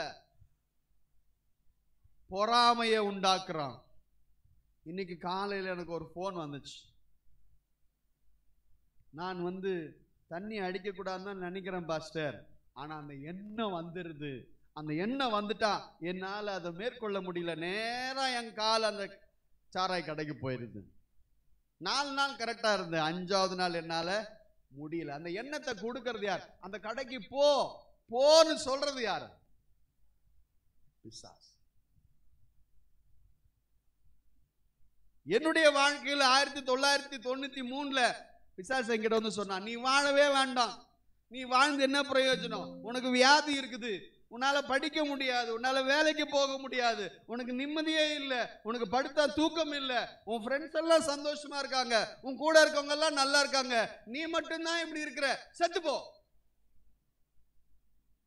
செத்துப்போ செத்துப்போ செத்துப்போ. திரும்ப திரும்ப திரும்ப எனக்கு சாகணும் சாகணும் சாகணும்ன்ற எண்ணம். இந்த எண்ணத்தை கொடுக்கிறது யாரு? பிசாசு. இப்ப இது யாரோ மனிதர்கள் செய்து எனக்கு வரதில்லை. எனக்கு விரோதமாக, என்னுடைய ஆத்மாவுக்கு விரோதமாக, எனக்குள்ள இருக்கிற அந்த சாகாமல் இருக்கக்கூடிய அந்த ஆத்மாவை அழிப்பதற்காக பிசாசு ஒவ்வொரு நாளும் தெரிந்து கொண்டிருக்கிறோம். அப்ப இதோட தான் நாம் போராடணும், மனுஷனோட அல்ல. ஒருத்தருக்குள்ள திடீர்னு நல்லா இருக்கிற திடீர்னு இடத்துல ஒரு இடத்துல சண்டை போடுறாரு. சந்தோஷமா இது வரைக்கும் பேசிட்டு திடீர்னு சண்டை வருது, திடீர்னு குழப்பம் வருது, திடீர்னு பிரச்சனை வருது. ஏன்? நேத்து நல்லதான் பேசினா, இன்னைக்கு என்ன ஆச்சு? இதெல்லாம் யார் செய்யறது? அவங்களுக்குள்ளாக பிசாசனுடைய கிரியைகள், அவங்களுக்குள்ளாக எண்ணங்களை வைத்து தூண்டி விடுறதுனால அவங்க அப்படி நடக்கிறாங்க. அப்ப அதான் பவுல் சொல்றாரு, மாம்சத்தோட ரத்தத்தோட போராட்டம் நமக்கு இல்லை, மனுஷங்களோட போராட்டம் இல்லை. நாம் யாரோட போராடிட்டு இருக்கிறோம்? துரைத்தனங்களோடும் அதிகாரங்களோடும் வான மண்டலங்கள் இருக்கிற பொல்லாத ஆவிகளின் சேனையோடு நமக்கு போராட்டம் உண்டு. அப்ப முதல்ல நீங்க புரிஞ்சுக்கோங்க, நீங்களும் நானும் யுத்த களத்துல இருக்கோம். பக்கத்துல சொல்லுங்க, யுத்த களத்துல இருக்கிறோம், போராட்டத்தின் மத்தியில இருக்கிறோம்.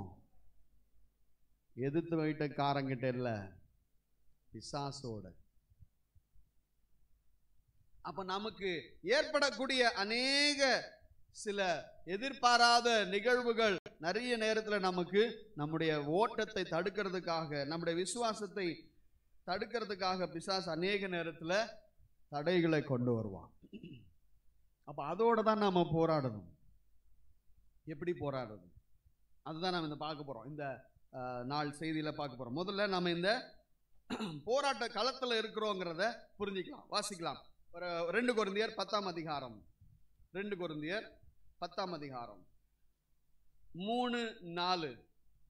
நாங்கள் மாம்சத்தில் நடக்கிறவர்களா இருந்தும், நாங்கள் நல்ல கவனிங்க, இந்த வசனம் எல்லாம் ரொம்ப முக்கியமானது, ரொம்ப ஆழமானது. நாங்கள் மாம்சத்தில் நடக்கிறவர்களா இருந்தும் மாம்சத்தின்படி போர் செய்கிறவர்கள் அல்ல. எங்களுடைய போர் ஆயுதங்கள்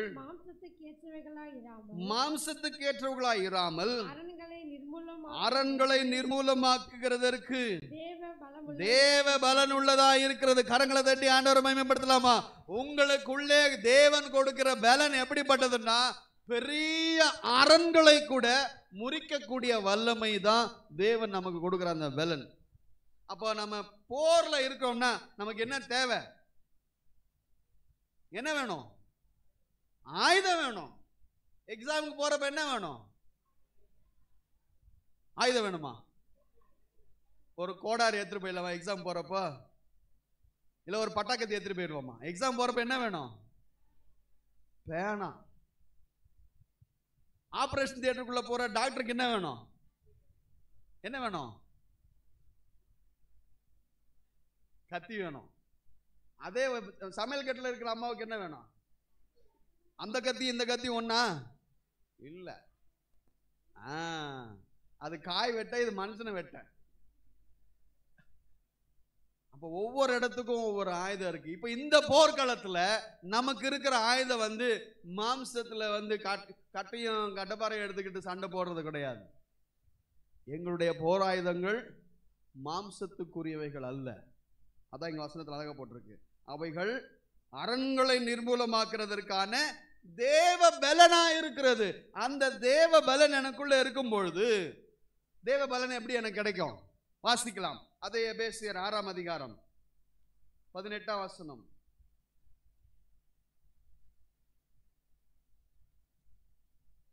எந்த சமயத்திலும் சகல விதமான வேண்டுதலோடும் விண்ணப்பத்தோடும் ஆவியினாலே ஜெபம் பண்ணி அதன் பொருட்டு மிகுந்த மன உறுதியோடும். போதும்.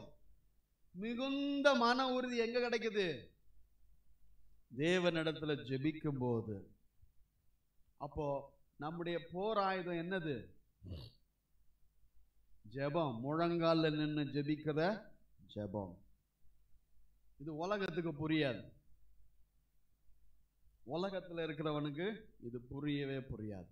ஆனால் தேவனோடு உடன்படிக்கை செய்த நமக்கு இது புரியும். என்னன்னா, என்னுடைய பலன் எங்க இருக்கு? தேவன் தான் என்னுடைய பலன். அந்த பலனால என்ன செய்யுது? பெரிய அரண்களை கூட நான் நிர்மூலமாக்குவேன். இன்னைக்கு நிறைய விசுவாசிகளுக்கு நம்ம பலன் எதுன்னு தெரியல. ஒவ்வொரு விசுவாசிக்கும் போராட்டம் உண்டு. சபைக்குள்ள போராட்டம் உண்டு. ஒவ்வொரு சபையும் போராட வேண்டியதா இருக்குது. இப்போ எதை வச்சு, எதை நோக்கி எதிர்த்து, எதுக்கு விரோதமா நம்ம போராடிட்டு இருக்கோம்னா, சமுதாயத்துல கிரியை செய்கிற இந்த பிசாசினுடைய கிரியைகளுக்கு விரோதமாக, துரத்தனங்களோடு, அதிகாரங்களோடு, பொல்லாத ஆவிகளின் சேனையோடு நமக்கு யுத்தம் இருக்குதுன்னா, நீங்களும் நானும் முழங்கால நின்றுதான் அந்த தேவ பலனை பெற்றுக்கொண்டு அந்த யுத்தத்தை ஜெயிக்க முடியும்.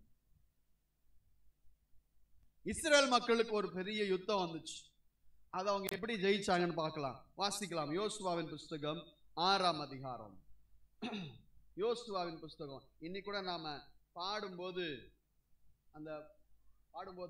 எரிகோ சொன்னோமா? இல்ல, யோர்தானும் செங்கடல் தான் சொன்னோம்.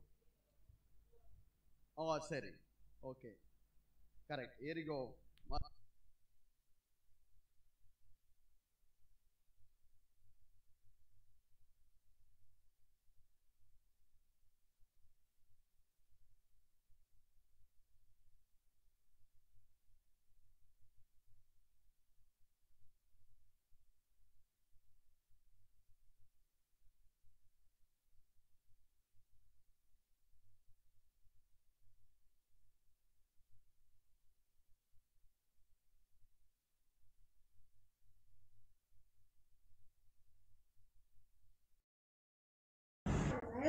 இப்படி 6 நாள் செய்ய கடவீர்கள். 7 ஆசாரியர் நெத்திக்கு முன்பாக 7 கொம்பு எக்காலங்களை பிடித்துக் கொண்டு போக வேண்டும். 7ஆம் நாளில் பட்டணத்துக்கு 7 தரம் உச்சி வர கடவர்கள். ஆசாரியர் எக்காலங்களை ஊத வேண்டும். அவர்கள் அந்த கொம்புகளால் நெடுந்துரை விடும்போதும் நீங்கள் எக்கால சத்தத்தை கேட்கும் போதும் ஜனங்கள் எல்லாரும் மகா ஆரவாரத்தோடு ஆர்ப்பரிக்க கடவர்கள். அப்பொழுது இடிந்து விழும். உடனே ஜனங்கள் அவரவர் தங்களுக்கு நேராக ஏற கடவர்கள் என்றார். பாரு, இப்போ ஆண்டவர் இஸ்ரேல் ஜனங்களை நடத்திட்டே வராரு. நடத்திட்டே வரும்போது எரிகோ பட்டணம் வருது. எரிகோ பட்டணத்துக்கு சுத்தி ஒரு பெரிய கோட்டை சுவர் இருக்கு. சைனா வால் மாதிரி.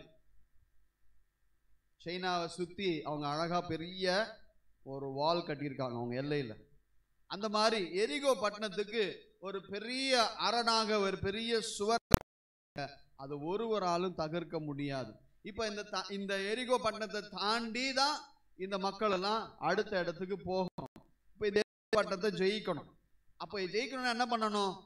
அந்த மக்கள் அந்த ராஜாவோட போராடி அந்த மக்களை கொன்னு அந்த தேசத்தை கைப்பற்றி அப்படி போனோம். ஆனா இங்க ஆண்டவர் என்ன சொல்றாரு? நீங்க எல்லாம் ஒன்னும் செய்ய வேண்டாம். என்ன பண்ணுங்க? 7 நாள், அதுல 6 நாள் என்ன பண்ணுங்க? அந்த பட்டணத்தை சுத்தி வாங்க. 7ஆவது நாள் 7 தரம் சுத்துங்க. இப்ப நம்ம கேட்கலாம், யோ சுத்தி வந்தா எங்களுக்கு எப்படியா கிடைக்கும்? சுத்தி வந்தா தேசத்தை ஜெயிக்க முடியுமா? முடியுமா? முடியாதா? முடியாது. நீ ஒன்னு அவனை போராடி அவன் கையை காலை வெட்டி அவன் கழுத்தை வெட்டி ராஜாவை பிடிச்சாதான் அந்த தேசத்தை கைப்பற்ற முடியும். ஆனா இங்க தேவன் என்ன சொல்கிறார்? அந்த பட்டணத்தை நீங்க சுற்றி வாங்க. 6 நாள், ஒவ்வொரு நாளும் எழுந்து காலையில ஒரு முறை அதை சுத்திட்டு வாங்க. இந்த தேசத்தை முழுக்க சுத்தி வாங்க. 7ஆவது நாள் 7 தடவை சுத்துங்க.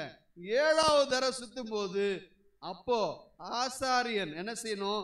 அதுக்கு அவங்க போகும்போது அவங்க முன்னாடி என்ன கொண்டு போறாங்கன்னா, என்ன கொண்டு போறாங்க? ஆசாரியர் பெட்டிக்கு முன்பாக. பெட்டின்னா என்ன பெட்டி? அது உடன்படிக்கை பெட்டி. உடன்படிக்கை பெட்டியில் என்ன இருக்குது? தேவ வசனம் இருக்கிறது. கற்பலை, தேவன் மோசேக்கு கொடுத்த அந்த 2 கற்பலைகள் இருக்குது. தேவன் கொடுத்த மன்னா அதுல இருக்குது.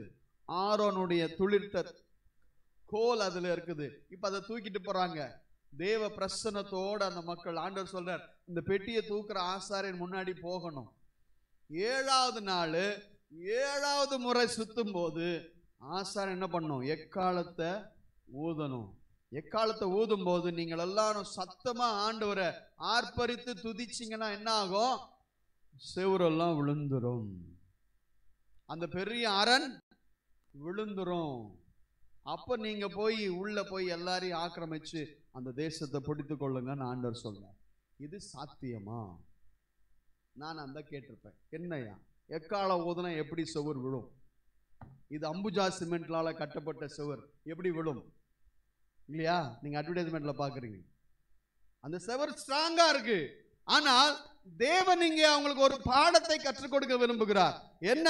உங்க யுத்தங்களை எல்லாம் நீங்க உங்க பலத்துல இல்ல, என்னுடைய பலத்தினால ஜெயிக்க போறீங்க.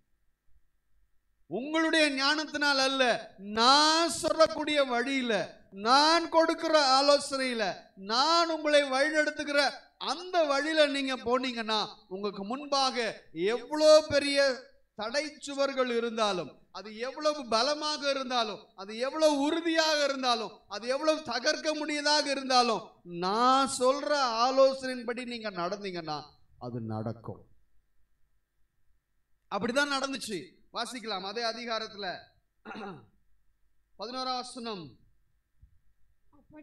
அப்படியே கர்த்தரின் பெட்டி பட்டணத்தை சூழ்ந்து ஒரு தரம் சுற்றி வர பண்ணினான். அவர்கள் திரும்ப பாளையத்திலே வந்து பாளையத்தில் ராத்தங்கினார்கள். யோசுவா அதிகாலமே எழுந்திருந்தான். ஆசாரியர்கள் கர்த்தரின் பெட்டியை சுமந்து கொண்டு போனார்கள். தொனிக்கும் 7 எக்காலங்களை பிடிக்கிற 7 ஆசாரியர்களும் எக்காலங்களை ஊதிக்கொண்டே கர்த்தரின் பெட்டிக்கு முன்பாக நடந்தார்கள். சன்னத்தரானவர்கள் அவர்களுக்கு முன்னாலே நடந்தார்கள். பின்தண்டோவெனில் எக்காலங்கள் ஊதப்படுகையில் கர்த்தரின் பெட்டிக்கு பின் சென்றது. 15ஆம் வசனம். 7ஆம் நாளில் அதிகாலமே கிழக்கு வெளுக்கும் பொழுது எழுந்திருந்து அந்த பிரகாரமே பட்டணத்தை 7 தரம் சுற்றி வந்தார்கள். அன்றைய தினத்தில் மாத்திரம் பட்டணத்தை 7 தரம் சுற்றி வந்தார்கள். 7ஆம் தரம் ஆசாரியர் எக்காலத்தை ஊதுகையில் யோசுவா ஜனங்களை நோக்கி, ஆர்ப்பரியுங்கள், பட்டணத்தை கர்த்தர் உங்களுக்கு ஒப்பு கொடுத்தார். ஆனாலும் இந்த பட்டணமும் உள்ள யாவும் கர்த்தருக்கு சாபத்தீடா இருக்கும். நாம் அனுப்பின ஆட்களை ராகாபின் வேசி மறைத்து வைத்தபடியால். சரி, அதெல்லாம் வேண்டாம். இப்போ அப்படி சொன்ன உடனே என்ன ஆகுது பாருங்க. அதே அதிகாரத்தினுடைய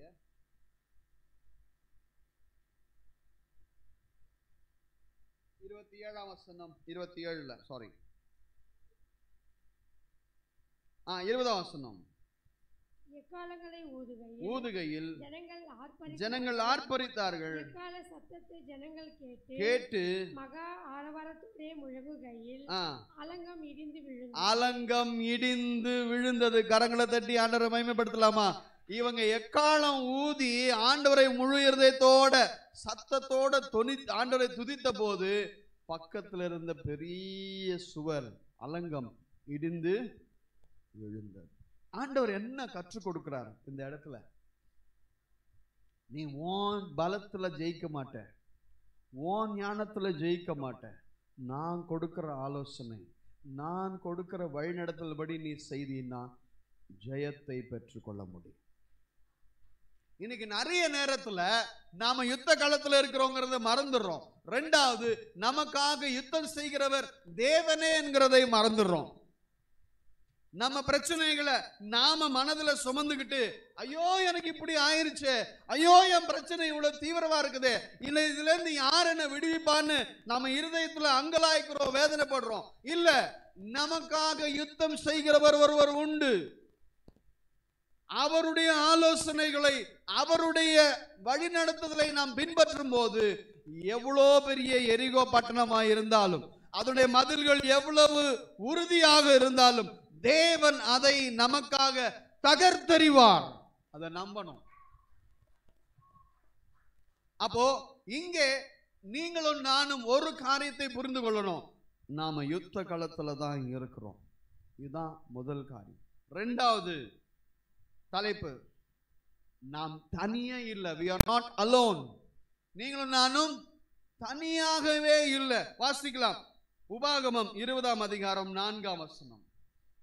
உபாகமம் 20வது அதிகாரம் 4வது வசனம். உங்களுக்காக உங்கள் சத்துருக்களோடு யுத்தம் பண்ணவும், உங்களை ரட்சிக்கவும் உங்களோட கூட போகிறவர் உங்கள் தேவனாகிய கர்த்தர் என்று சொல்ல வேண்டும். உங்களுக்காக, உங்களுடைய சத்துருக்களோடு உங்களுக்காக போராடுகிறவர் யாரு? உங்கள் தேவனாகிய கர்த்தர். அப்போ உங்க போராட்டத்தின் நேரத்துல, உங்களுடைய வாழ்க்கையின் போராட்டங்கள் மத்தியில நீங்க தனியாவே இல்லை. அதை முதல்ல புரிஞ்சுக்கோங்க. முதல்ல நீங்க யுத்த களத்துல இருக்கிறோங்கிறத புரிந்துக்கோங்க. அந்த யுத்த களம் தேவன் நம்மை அங்க நிறுத்திருக்கிறார்னா அந்த யுத்தத்தை அவரே செய்வார். ரெண்டாவது, நான் அவர் என் கூட இருக்கும் போது நான் தனியாளா இல்லை. எனக்காக என்னுடைய யுத்தத்தை, அப்படின்னு அர்த்தம், என் பிரச்சனையில, என் சூழ்நிலையில என்னோட கூட இருப்பார். சொல்லுங்க, என் பிரச்சனையில, என் சூழ்நிலையில என் கூட இருப்பார். அதுதாங்க ஆண்டவர் இங்க வாக்கு கொடுக்கிறார். வாசிக்கலாம். அதே யாத்ராகமம் 14ஆம் அதிகாரம் 14ஆம் வசனம். யாத்ராகமம் 14ஆம் அதிகாரம் 14ஆம் வசனம். இங்க இஸ்ரேல் மக்கள் வனாந்திரத்திலிருந்து கடந்து வராங்க. ஆண்டவர் அவங்களை அந்த வழியில நடத்தி கொண்டு வருகிறார். அந்த வழியில என்ன வருது? சிவந்த சமுத்திரம் வருகிறது. முன்னாடி, அவங்களுக்கு முன்பாடி என்ன இருக்கு? சிவந்த சமுத்திரம். பின்னாடி பார்வோன் தன்னுடைய சேனையோடு துரத்தி கொண்டு வருகிறார். அப்போ ஆண்டவர் மோசேயின் இடத்துல ஜனங்களுக்கு சொல்றதுக்கு ஒரு வார்த்தை சொல்லியிருந்தார். வாசிக்கலாம். 14:14. கர்த்தர் உங்களுக்காக யுத்தம் பண்ணுவார். கர்த்தர் உங்களுக்காக யுத்தம் பண்ணுவார். நீங்கள் சும்மா இருப்பீர்கள். நீங்கள் சும்மா இருப்பீங்க. பக்கத்துல கைப்பிடி சொல்லுங்க, நீங்க சும்மா இருந்தாலே போதும். ஆனா பிரச்சனை என்ன? இன்னைக்கு நான் சும்மாவே இருக்க மாட்டோம். நாம சும்மாவே இருக்கோம். அக்கா அக்கா கேட்டியாக்கா, என் பிரச்சனை இப்படி இருக்குதுக்கா, நீ பாத்தியா நான் எவ்வளோ கஷ்டப்படுறேன், பாத்தியா எவ்வளோ பிரச்சனை, பாத்தியா இந்த வீட்டு திண்ணையில கொஞ்ச நேரம், அந்த வீட்டு திண்ணையில கொஞ்ச நேரம். இப்ப அது பத்தாதுன்னு செல்போன் வேற வந்துருச்சு. ஊர்ல இருக்கிற அக்காவுக்கு, ஊர்ல இருக்கிற மாமாவுக்கு எல்லாருக்கும் போன் பண்ணி, என் வீட்டுக்காரர் இப்படி பேசிட்டாரு, என் தங்கச்சி இப்படி சொல்லிடுச்சு, என் சித்தப்பா இப்படி பேசிட்டாரு, எங்க மாமா இப்படி சொல்லிட்டாரு. என் வாழ்க்கையில பிரச்சனையை பாத்தியா? ஏன் கூட்டம் சேர்த்துக்கிறோம்? எதனால? நான் தனியா இருக்கிறேன். நான் தனியா இருக்கிறேன். அன்பானவர்களே, நீங்களும் நானும் ஒரு நாளும் தனியாகவே இல்லை.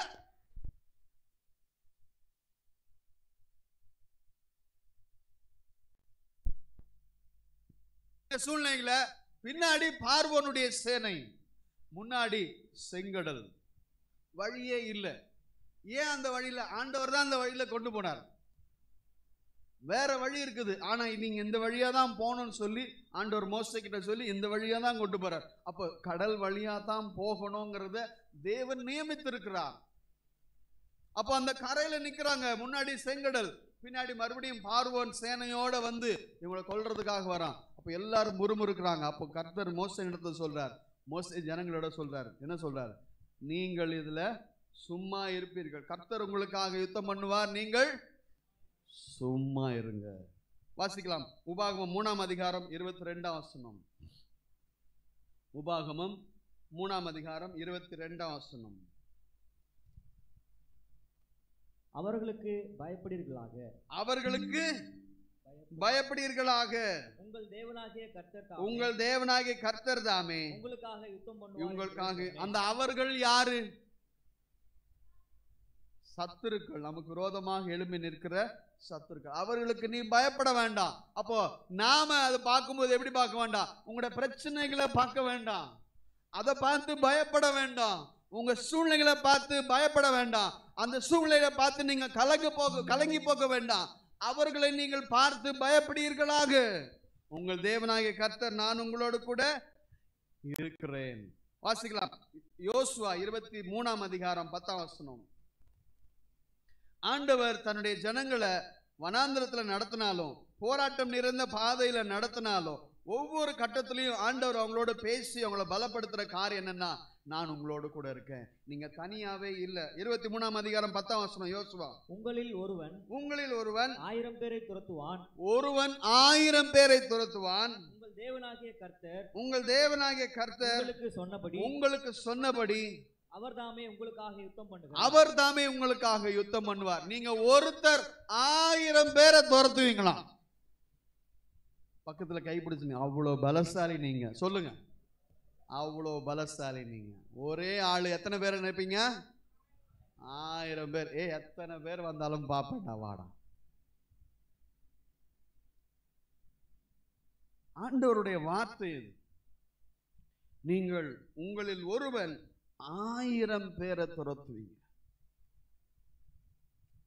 உங்களுக்காக கர்த்தர் இறங்கி யுத்தம் செய்வார். ஆனா இன்னைக்கு நம்ம என்ன புலம்புறோம்? ஐயோ, நான் இந்த பிரச்சனை இல்லை, எனக்கு யாருமே இல்லை, என் கஷ்டத்துல எனக்கு யாருமே இல்லை. இல்லவே இல்லை, நீங்கள் தனியாகவே இல்லை. தேவ சேனை, கர்த்தருடைய சேனை, பரலோகத்தினுடைய சேனை உங்களோடு கூட இருக்குது. ஏன்னா அந்த நாமத்தை நீங்க அறிந்திருக்கிறதுனால, அந்த மேலான நாமத்தை நீங்கள் விசுவாசிக்கும் பொழுது நீங்க தனி ஆளா இல்ல. நீ வேலை செய்யற இடத்துல தனி ஆளா இல்ல, நீ படிக்கிற இடத்துல தனி ஆளா இல்ல. உனக்கு வரக்கூடிய சோதனைகள், சத்துரு கொண்டு வரக்கூடிய எத்தனையோ சோதனைகள் இன்னைக்கு பார்க்கிறோம். சோதனைகளுடைய காரியத்தை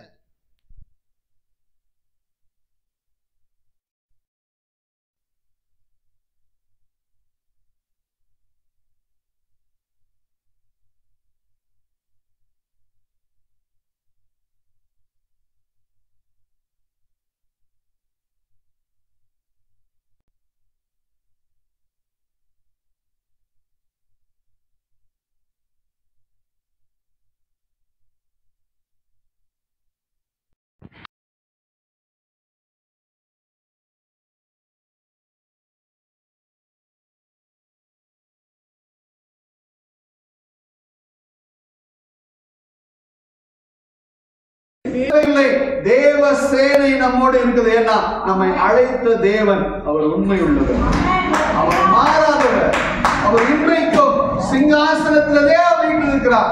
அவர் சகல அதிகாரம் படைத்தவர், அவர் சகலத்தையும் செய்ய வல்லவர்.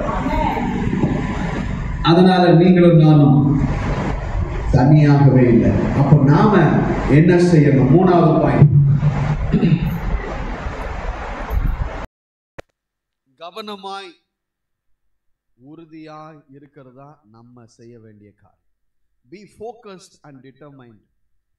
நாம் இருக்க வேண்டியது எப்படி இருக்கணும்னா, கவனமா இருக்கணும், உறுதியா இருக்கணும்.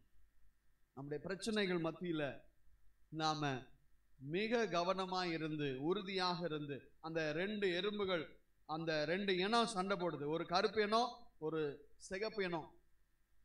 ரெண்டுமே சளைத்து போகல. ரெண்டு பேருக்குமே பலவீனங்கள் இருக்கு. ரெண்டு பேருக்குமே பலம் இருக்குது, பலவீனமும் இருக்குது. ஆனா அதை பத்தி எல்லாம் அவங்க யோசிக்கல. அந்த யுத்த நேரத்துல இந்த ரெண்டு எறும்புகளும் கடைசி வரைக்கும் போராடுகிறத விடவே இல்லை, உறுதியா இருந்தாங்க. அந்த உறுதி தான் நமக்கு வேணும். சாலமன் சொல்றார், எறும்பை பார்த்து நீ பாடத்தை கற்றுக்கொள்ளுன்னு சொல்றார். அப்ப அந்த எறும்பை பார்த்து நாம கற்றுக்கொள்ள வேண்டிய பாடம் என்னன்னா, அந்த எறும்புக்கு இருக்கிற உறுதி.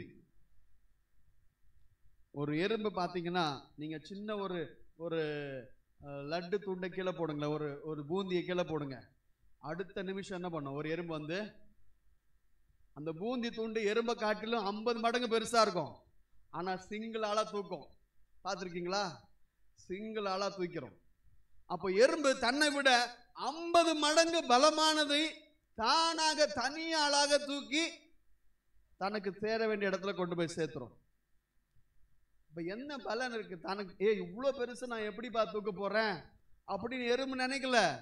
இதையும் நான் தூக்குவேன் அப்படின்னு நினைச்சு என்ன பண்ணுது? அந்த மன உறுதி தான். அதனாலதான் எறும்பு கிட்ட நம்ம நிறைய பாடங்களை கத்துக்கொள்ளலாம்.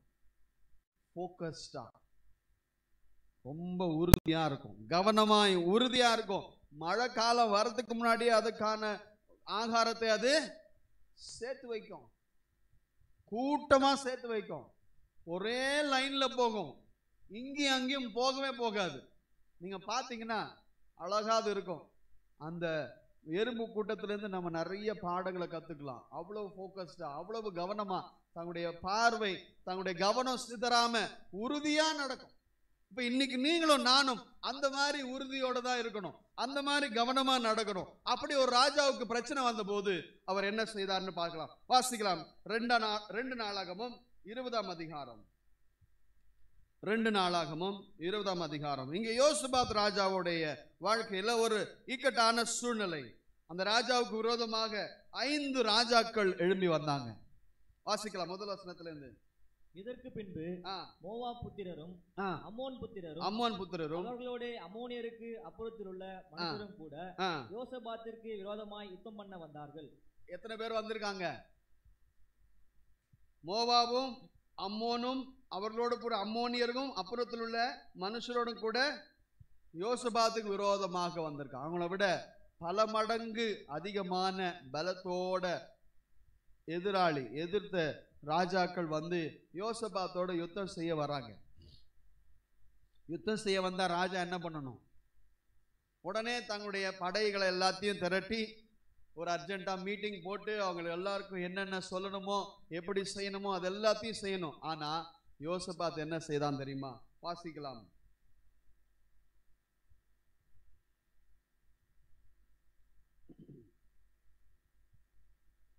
5ஆம் வசனம். அப்பொழுது யோசபாத் கர்த்தருடைய ஆலயத்திலே புது பிரகாரத்து முகப்பிலே யூதா ஜனங்களும் எருசலேமியரும் கூடின சபையிலே நின்று, எங்கள் பிதாக்களின் தேவனாகிய கர்த்தாவே, பரலோகத்தில் இருக்கிற நீர் அல்லவா தேவன், தேவரீர் ஜாதிகளுடைய ராஜ்யங்களை எல்லாம் ஆளுகிறவர், உம்முடைய கரத்திலே வல்லமையும் பராக்கிரமும் இருக்கிறது, ஒருவரும் உம்மோடு எதிர்த்து நிற்க கூடாது. எங்கள் தேவனாகிய நீர் உம்முடைய ஜனமாகிய இஸ்ரவேலுக்கு முன்பாக இந்த தேசத்து குடிகளை துரத்திவிட்டு இதை உம்முடைய சிநேகிதனாகிய ஆபிரகாமுடைய சந்ததிக்கு என்றைக்கும் என்று கொடுக்கவில்லையா? ஆதலால் அவர்கள் இங்கே குடியிருந்து இதிலே உம்முடைய நாமத்திற்கென்று ஒரு பரிசுத்த ஸ்தலத்தை கட்டினார்கள்.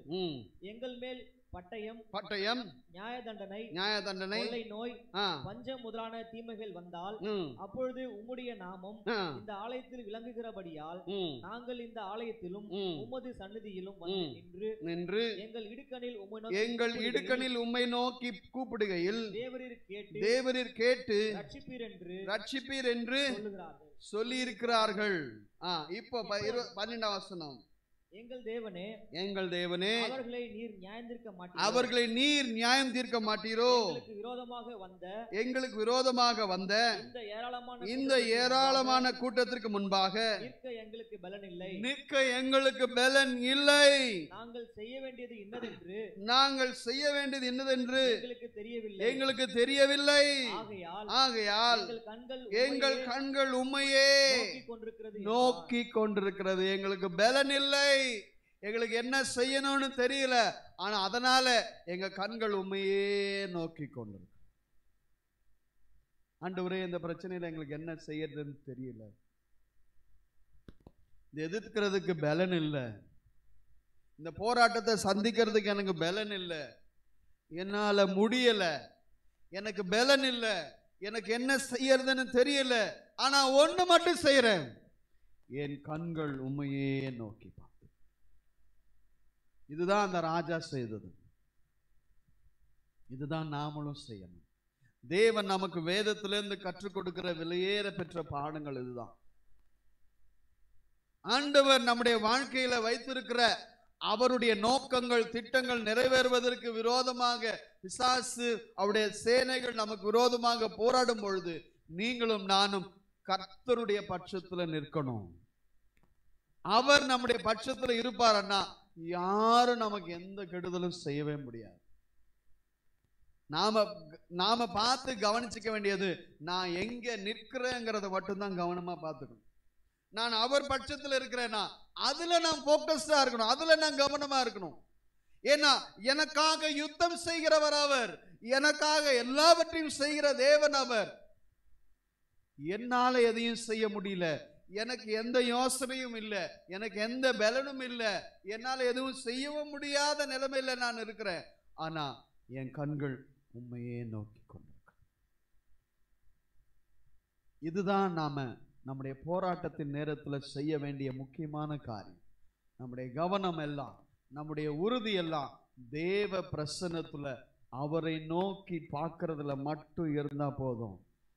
பிரச்சனைகளை தானா தேவன் மாற்றுவார். எப்படி எரிகோ மதில்ல நீங்க சுத்தி வந்தா போதும் அதுவே விழுந்துரும்னு சொன்னாரோ, அந்த யோசனைக்கு அந்த மக்கள் அன்னைக்கு கீழ்ப்படினாங்க. அந்த ஆலோசனையின்படி நடந்ததுனால அன்னைக்கு எரிகோ மதில்களை விழுந்ததை பார்த்து அந்த தேசத்தை அவங்க வெற்றி சிறந்தாங்க. அதுபோல ஆண்டவர் கொடுக்கிற ஆலோசனை, ஆண்டவர் கொடுக்கிற வசனம், ஆண்டவருடைய வார்த்தையை சார்ந்து ஆண்டவருடைய வார்த்தையை பிடித்து கொண்டு நாம உறுதியா அதிலே கவனமாய் உறுதியா நின்னோம்னா நம்முடைய பிரச்சனைகள் எல்லாவற்றிலும் அவரே பார்த்துக்கொள்ளும். இங்க யோசபாத் செஞ்சது என்னன்னா, ஜனங்களை அவன் என்ன பண்ணா பாருங்க, வாசிக்கலாம்.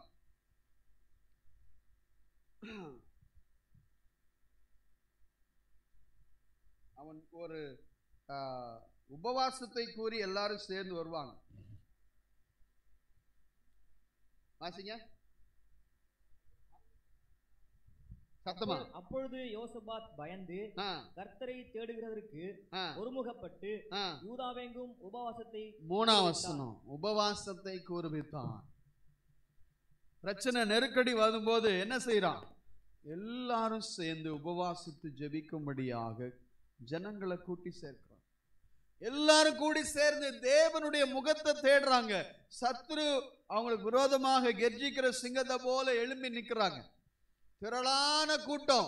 இந்த திரளான கூட்டத்துக்கு முன்பாக நாங்க நிக்க முடியல. ஆண்டவரே, எங்களுக்கு என்ன செய்யணும்னு தெரியல, எங்களுக்கு நிக்கிறதுக்கு பலன் இல்லை, ஆனா எங்க கண்கள் உண்மையே நோக்கி பார்த்து கொண்டிருக்கிறது. ஜனங்கள் எல்லாரையும் ஒன்னா சேர்த்து அவங்க எல்லாரும் உபவாசித்து ஜெபிக்கிறாங்க. ராஜா எழுந்து நின்று சொல்றான், என்னால எதுவும் செய்ய முடியாது ஆண்டவரே, எங்க கண்கள் உண்மையே நோக்கி பார்க்குது. அந்த 13ஆம் வசனம் வாசிங்க. 20:13. யூதா கோத்திரர் அனைவரும் அவர்கள் குழந்தைகளும் அவர்கள் பெண்ஜாதிகளும் அவர்கள் குமாரரும் கூட கர்த்தருக்கு முன்பாக நின்றார்கள். எங்க நிக்கணும்? அவங்க யுத்தம் வந்தா எங்க நிக்கணும்? யுத்த காலத்துல போய் நிக்கணும். ஆனா இவங்க எல்லாம் எங்க நிக்கிறாங்க? கர்த்தருக்கு முன்பாக நிற்கிறாங்க. அன்பானவர்களே, நாம நம்முடைய போராட்டத்தை நேரத்துல எங்க நிற்கணும்ன்றதை கத்துக்கொள்ளணும். வேதம் நமக்கு அதான் சொல்லிக் கொடுக்கும். யாரோ நமக்கு உதவி செய்வாங்க, இவங்க நமக்கு உதவி செய்வாங்க, அவங்க தருவாங்க, இவங்க செய்வாங்க, அவங்க செய்வாங்கன்னு மனிதர்களை பார்க்கல. யோசபாத்துக்கு அவனுடைய ராஜ்யத்துல படைபலம் குறைவா இல்லை, எல்லாமே அவனுக்கு நிறைவா இருந்தது. ஆனாலும் அவன் செய்தது என்ன? ஆண்டவரே, எங்களால முடியாது, இது எங்களால செய்ய முடியாது, ஆனால் அதனாலதான் எங்க கண்கள் உண்மையே நோக்கி பார்த்து நம்முடைய எண்ணங்கள், நம்முடைய திட்டங்கள், நம்முடைய ஞானம் அதெல்லாத்தையும் தூக்கி பக்கத்துல வச்சுட்டு, ஆண்டவரே நீர் என்ன சொல்கிறீரோ, உம்முடைய ஆலோசனை என்னவோ, உம்முடைய வழிநடத்துதல் என்னவோ, அதன்படி நாங்கள் செய்வதற்கு ஆயத்தம் என்று சொல்லி தேவனுடைய சித்தத்துக்கு யோசபாத்தும் அந்த தேசத்தினுடைய குடிகள் எல்லாரும், குழந்தைகள்ல இருந்து பெரியவர்கள் வரைக்கும், பெண்கள்ல இருந்து எல்லாருமே சேர்ந்து கர்த்தருக்கு முன்பாக நின்றபோது கர்த்தர் அங்கே அற்புதம் செய்தார். இந்த தேசத்தை அவர்கள் சுதந்திரத்தார், அந்த சத்துருக்கள் எல்லாத்தையும் ஜெயித்தாங்க. நீங்க வீட்டுக்கு போய் அந்த அதிகாரத்தை நீங்க வாசிச்சு பார்த்தீங்கன்னா, ஆண்டவர் அற்புதமா அந்த சத்துருக்களை எல்லாம் சிதறடிச்சு யோசபாத்துக்கு ஒரு பெரிய வெற்றியை கொடுத்தார். இந்த நேரத்தில், அந்த நெருக்கடியான நேரத்தில் யோசபாத் செஞ்சது என்னன்னா, ஜனங்களை தேவன் பக்கமாக அவங்க கவனத்தை திருப்பினா. ரெண்டாவது, தேவனுடைய வழிநடத்தலுக்காக காத்திருந்தான். அப்ப என்ன பண்ணார் தெரியுமா ஆண்டவர்? 16ஆம் வசனம், நாளைக்கு நீங்கள் அவர்களுக்கு விரோதமாய், இவங்க எல்லாம் ஜெபித்த பின்பு ஆண்டவர் அவங்களுக்கு ஆலோசனை சொல்றார். நாளைக்கு நீங்கள் அவர்களுக்கு விரோதமாய் போங்கள், இதோ அவர்கள் சீஸ் என்னும் மேட்டு வழியாய் வருகிறார்கள். நீங்கள் அவர்களை எருவேல் வனாந்திரத்திற்கு எதிரான பள்ளத்தாக்கின் கடையாந்திரத்திலே கண்டு சந்திப்பீர்கள். இந்த யுத்தத்தை பண்ணுகிறவர்கள் நீங்கள் அல்ல, யூதா மனுஷரே, எருசலேம் ஜனங்களே, நீங்கள் தரித்து நின்று கர்த்தர் உங்களுக்கு செய்யும் ரட்சிப்பை பாருங்கள், பயப்படாமலும் கலங்காமல் இருங்கள். நாளைக்கு அவர்களுக்கு எதிராக புறப்படுங்கள். உங்களோடு இருக்கிறார். நீங்க எந்த வழியில போகணும், எந்த இடத்துல அவங்கள சந்திப்பீங்க, எல்லாத்தையும் ஆண்டவர் மேப் போட்டு கொடுக்கிறார். கூகுள் மேப்பை விட பெஸ்ட் மேப். இந்த இடத்துல சந்திப்பீங்க, இந்த இடத்துல தான் இருக்கிறாரு, அந்த இடத்துல நீங்க சந்திப்பீங்க, அங்க நீங்க நின்னு பாருங்க நான் என்ன செய்ய போறேன்னு பாருங்க. அப்ப நீங்கள் நானும் செய்ய வேண்டியது சும்மா நிற்கணும். சும்மா கர்த்தருடைய சமூகத்துல நாம நிற்கணும், முழங்கால நிற்கணும், உபவாசத்தோட நிற்கணும், ஜெபத்தோட நிற்கணும், ஐக்கியத்தோட நிற்கணும், உறுதியாய் நிற்கணும், கவனமாய் நிற்கணும். நின்னீங்கன்னா, அவரையே நம்பி நின்னீங்கன்னா வெட்கப்பட விட மாட்டார், வெட்கப்படவே விட மாட்டார். நம்முடைய சத்துருக்களை அவரே துரத்துவார், நம்முடைய பிரச்சனைகள் எல்லாத்தையும் அவரே பார்த்து கொள்வார். நீங்க யோசிக்கிற மாதிரி, நீங்க நினைக்கிற மாதிரி எல்லாம் காரியங்கள் நடக்காது. கர்த்தர் அவருடைய டைம் டேபிள் படி எல்லாத்தையும் செய்வார். நம்ம யுத்த களத்துல இருந்தாலும் தனியா இல்லை, நம்மோடு தேவன் இருக்கிறார். மூணாவது காரியம், அந்த யுத்த களத்துல தேவன் நம்மோடு இருக்கும் பொழுது நம்முடைய கவனமும் நம்முடைய உறுதியும் கர்த்தர் மேலேயே இருந்தோமானால் நம்முடைய யுத்தங்களை நாம் ஜெயிக்க முடியும். இன்னும் இந்த காரியத்துல நிறைய இருக்கு, அதை நம்ம அடுத்த வாரம் கர்த்தருக்கு சித்தமா பார்க்கலாம். ஜெபிக்கலாம், கண்களை மூடி ஆண்டவரை நோக்கி பார்ப்போம். ஒரு நிமிஷம் எல்லாரும் கண்களை மூடி ஜெபிக்கலாம்.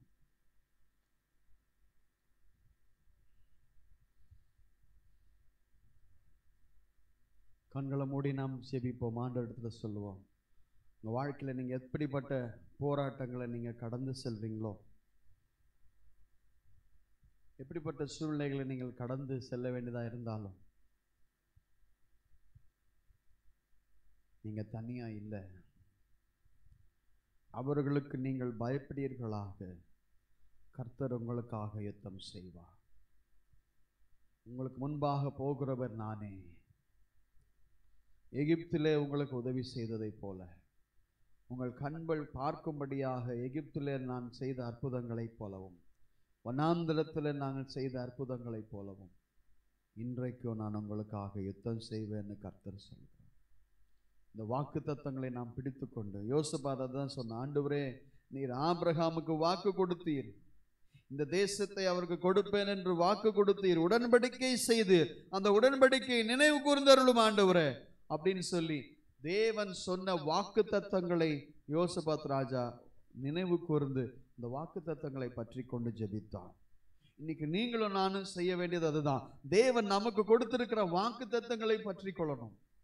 நம்ம எப்படிப்பட்ட சூழ்நிலைகளை சந்தித்தாலும், எப்படிப்பட்ட போராட்டங்கள், கடுமையான சூழ்நிலைகள் நாம் இருந்தாலும், நீங்களும் நானும் கையில் எடுக்க வேண்டியது தேவனுடைய வார்த்தையை மாத்திரம்தான். தேவனுடைய வார்த்தையை பிடித்துக்கொண்டு நீங்கள் தரித்து நில்லுங்கள். நாளைக்கு உங்களுக்கு முன்பாக கர்த்தர் உங்கள் சத்துருக்களை முறிய பண்ணுவார். அதுதான் ஆண்டவர் சொல்றார். நம்ம கையில வேதத்தை வைத்து தேவ வசனத்தை நம்ம இருதயத்துல சுமந்து விசுவாசத்தோடு அந்த வேத வசனங்கள் மேலே நின்று நாம யுத்தங்களை சந்திப்போமானால் கர்த்தர் நமக்காக யுத்தம் செய்வார். நீங்கள் சும்மா இருப்பீர்கள். நீங்கள் தரித்து நின்று கர்த்தர் நாளைக்கு செய்யக்கூடிய காரியங்களை உங்கள் கண்கள் காணும்படியாக நீங்கள் தரித்து நின்று பாருங்கள் தான் சொன்னார். பயப்படாமலும் கலங்காமலும் இருங்கள் என்று சொன்னார். ஆண்டவரே, அந்த தரித்து நிற்கிற விசுவாசம், உமக்குள்ளாக நிற்கிற அந்த விசுவாசத்தை நீங்க ஒவ்வொருத்தருக்கும் தாரோம். நாங்க யுத்த களத்துல இருக்கிறோங்கிறத ஒரு நாளும் மறந்துட வேண்டாம். ஆனா அங்கே இருந்தாலும் நாங்கள் தனியே இல்லை என்பதை ஒரு நாளும் நாங்கள் மறந்துட வேண்டாம். தேவரீர் நீர் எங்களோடு கூட இருக்கிறீர். அப்போ எங்களுடைய கவனமும் எங்களுடைய உறுதியும் எங்க கண்களும் உண்மையே நோக்கி பார்த்து கொண்டிருப்போமானால் எங்க பிரச்சனைகள், எங்க போராட்டங்கள் எல்லாவற்றிலையும் நீர் வெற்றி சிறக்க பண்ணுகிற தேவன். ஆண்டவர் நமக்கு நிச்சயமாக வெற்றியை தர வல்லவரா இருக்கிறார். ஆண்டவர் நோக்கி எல்லாரும் ஜெபிக்கலாமா? ஆண்டவர் நோக்கி சொல்வோம், ஆண்டவரே, நான் சந்திக்கிற, நான் போராடுகிற இந்த காரியங்கள் எல்லாத்தையும் நீர் அறிந்திருக்கிறீர். அது எனக்குள்ள இருக்கிற போராட்டமா இருந்தாலும் சரி, வெளியிலிருந்து வரக்கூடிய போராட்டமா இருந்தாலும், எனக்கு விரோதமாக பிசாசு எழும்பி என்னை அநேக காரியங்களில் தள்ளும்படியாக, அநேக பாவங்களில் என்னை விழும்படியாக என்னை அநேக விதத்தில் சோதித்தாலும் எனக்காக என் பட்சத்தில் நின்று எனக்காக யுத்தம் செய்கிற தேவன் நீர்.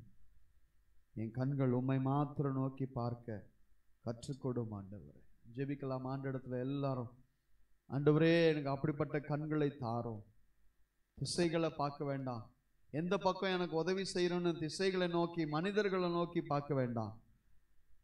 எனக்காக யுத்தம் செய்கிற அந்த ஒரே திசை பரலோகத்தை நோக்கி நான் பார்க்கிறதுக்கு எனக்கு அப்படிப்பட்ட கண்களை தாங்க ஆண்டவரே. என்ன ஜெபிப்போமா? எல்லாரும் வாயை திறந்து கேட்போமா? ஆண்டவரே, எனக்கு உம்மை பார்க்கிற கண்களை தாரும்.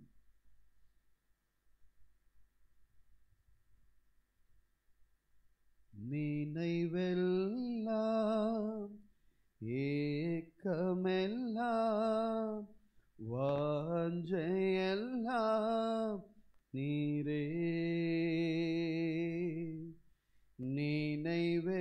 நினைவெல்லாம் ஏக்கமெல்லாம் வாஞ்சையெல்லாம் நீரே, உம்மோடு நான் நடக்கணுமே, உம்மோடு நான் பழகணுமே,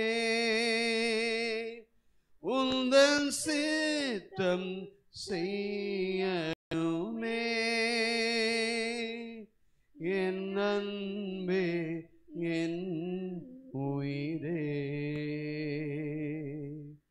என் அன்பே என் உயிரே. நினைவெல்லாம் சொல்லுவோம், எல்லாரும் சொல்லுவாங்க, தெரிஞ்சவங்க.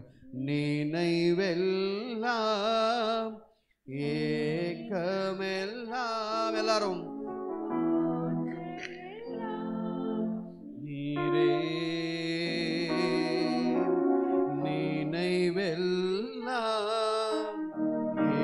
ஏக்கமெல்லாம் வாஞ்சையெல்லாம் நீரே, உம்மோடு நான் நடக்கணுமே,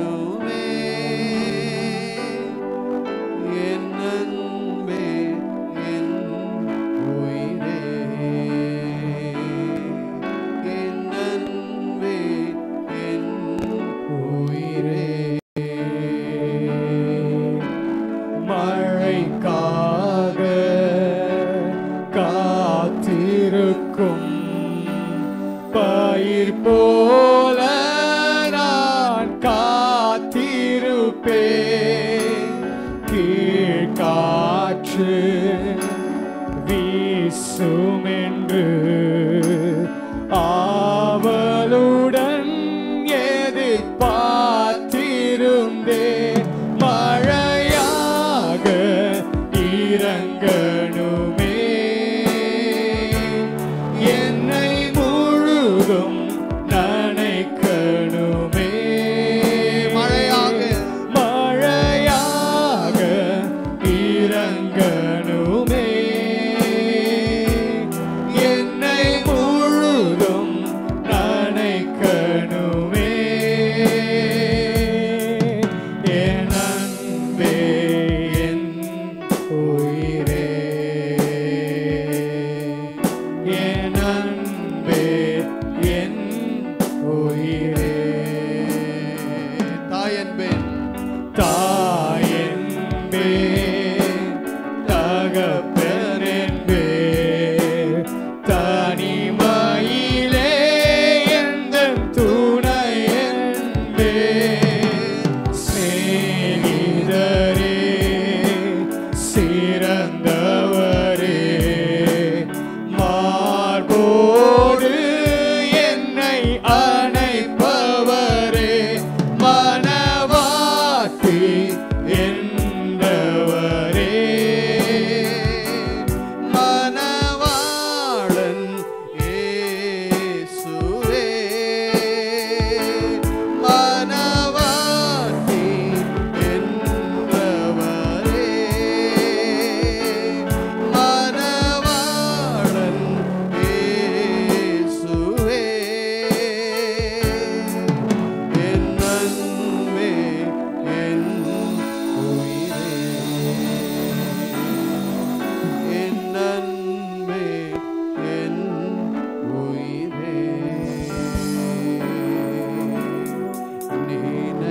நினைவெல்லாம் ஏக்கமெல்லாம் ஆம் ஆண்டவரே, வாஞ்சையெல்லாம் எங்கள் நினைவெல்லாம் எங்கள் ஏக்கமெல்லாம் நீர் எங்களோடு இருக்கிறது, உம்மோடு நடக்கிறது, உம்மோடு பழகிறது நாங்கள் கற்றுக்கொள்ளணும் ஆண்டவரே. அப்படி செய்வோமானால் நாங்கள் சந்திக்கிற எல்லா போராட்டங்களையும் நீர் எங்களுக்கு நிச்சயமாய் வெற்றி தரக்கூடிய தேவன். உம்மோடு நான் நடக்கணும். கரங்களை உயர்த்தி சொல்வோமா, ஒரு அறிக்கையாக செய்வோம். உம்மோடு நான் பழகணுமே, உந்தன் சித்தம் செய்யணுமே. என் அன்பே என் உயிரே, என் அன்பே என் உயிரே, என் அன்பே என் உயிரே, என் அன்பே என்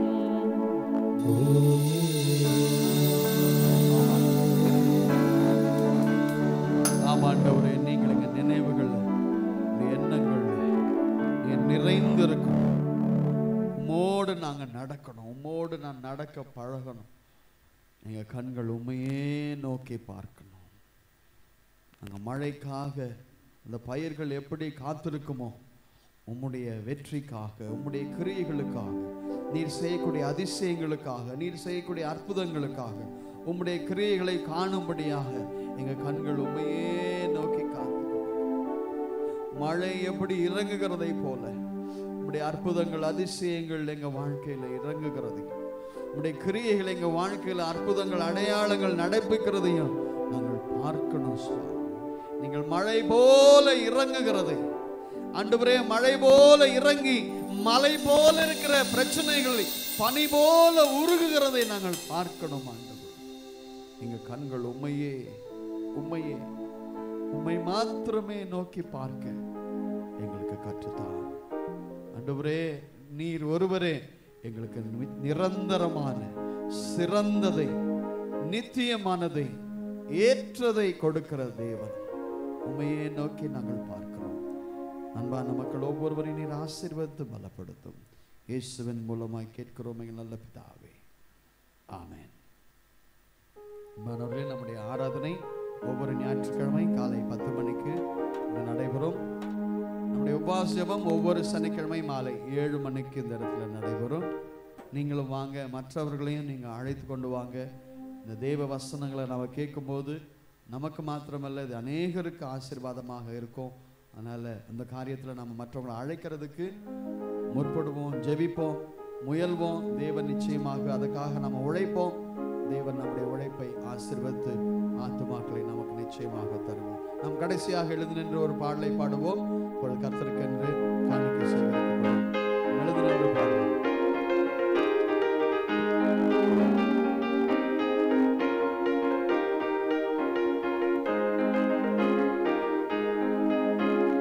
பிரியமானவனே, உன் ஆத்துமா வாழ்வது போல் நீ எல்லாவற்றிலும் வாழ்ந்து சுகமாயிரு மகனே. பிரியமானவனே, உன் ஆத்துமா வாழ்வது போல் நீ எல்லாவற்றிலும் வாழ்ந்து சுகமாயிரு மகனே. மீண்டும் சொல்லுமா, பிரியமானவனே, உன் ஆத்துமா வாழ்வது போல் நீ எல்லாவற்றிலும் வாழ்ந்து சுகமாயிரு மகனே. வாழ்க்கை என்பது போராட்டமே, நல்லதொரு போராட்டமே. வாழ்க்கை என்பது போராட்டமே, நல்லதொரு போராட்டமே.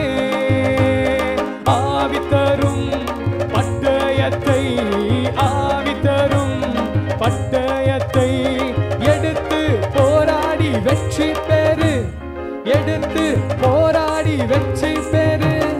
பிரியமானவனே, உன் ஆத்துமா வாழ்வது போல் நீ எல்லாவற்றிலும் வாழ்ந்து சுகமாயிரு மகனே. பிரியமானவளே, பிரியமானவளே, உன் ஆத்துமா வாழ்வது போல் நீ எல்லாவற்றிலும் வாழ்ந்து சுகமாயிரு மகளே.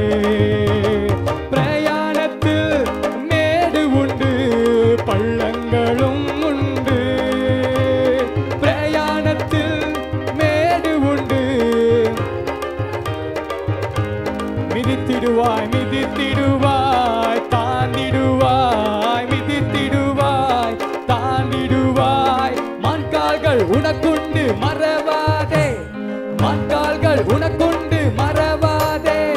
பிரியமானவனே, உன் ஆத்துமா வாழ்வது போல் நீ எல்லாவற்றிலும் வாழ்ந்து சுகமாயிரு மகளே. பிரியமானவளே, பிரியமானவளே, உன் ஆத்துமா வாழ்வது போல் நீ எல்லாவற்றிலும் வாழ்ந்து சுகமாயிரு மகளே.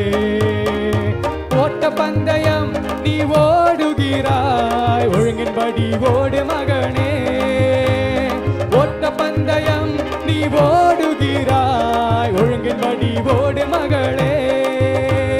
நெருங்கி வரும் பாவங்களை, நெருங்கி வரும் பாவங்களை உதறி தள்ளிவிட்டு ஓடு மகனே, உதறி தள்ளிவிட்டு ஓடு மகளே.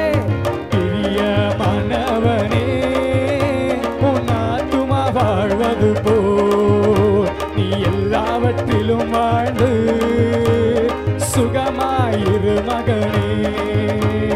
பிரியமானவனே, உன் ஆத்துமா வாழ்வது போல் நீ எல்லாவற்றிலும் வாழ்ந்து சுகமாயிரு மக. வாழ்க்கை என்பது போராட்டம், வாழ்க்கை என்பது போராட்டமே, நல்லதொரு போராட்டமே. வாழ்க்கை என்பது போராட்டமே, நல்லதொரு போராட்டமே. ஆவி தரும் பட்டயத்தை, ஆவி தரும் பட்டயத்தை. மீண்டும் சொல்லுவோம், ஆவி தரும் பட்டயத்தை, ஆவி தரும் பட்டயத்தை எடுத்து போராடி வெற்றி பெறு, எடுத்து போராடி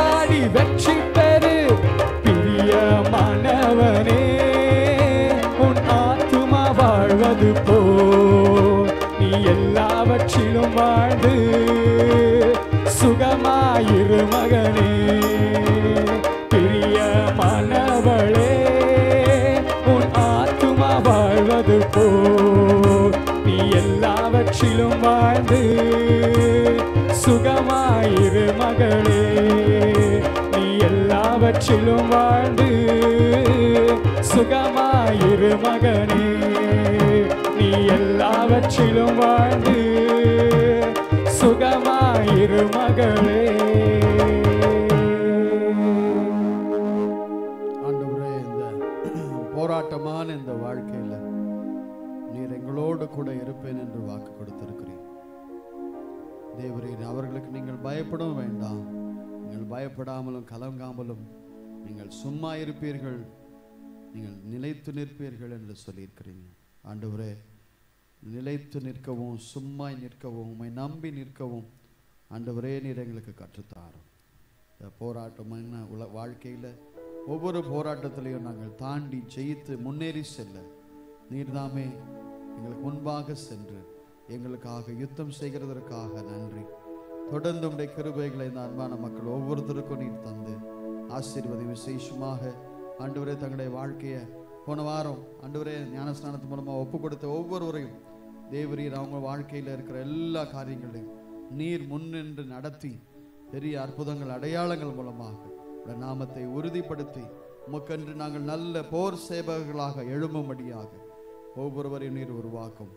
ஆண்டவரே, எங்கள் ஒவ்வொருத்தரையும் ஒரு நோக்கத்தோடு நீர் ரட்சித்திருக்கிறீர், விடுதலையாக்கியிருக்கிறீர், பாவத்திலிருந்து எங்களை தூக்கி எடுத்திருக்கிறீர். அந்த நோக்கமும் திட்டமும் முழுமையாக எங்கள் வாழ்க்கையில் நிறைவேற நீர் தாமே உதவி செய்யும், ஆசீர்வாதத்தை நடத்தும். இயேசுவின் மூலமாய் கேட்கிறோம் எங்கள் நல்ல பிதாவே, ஆமென். நம்முடைய கர்த்தராகிய இயேசு கிறிஸ்துவின் கிருபையும் பிதாவாகிய தேவனுடைய அன்பும் பரிசுத்தாவின் ஐக்கியமும் வல்லமையும் நம் அனைவரோடு கூட எப்பொழுதும் எப்பொழுதும் இருப்பதாக. ஆமென். எங்கள் பலனே உம்மை ஆராதிப்பேன், உயிருள்ள நாளெல்லாமே. எங்கள் பலனே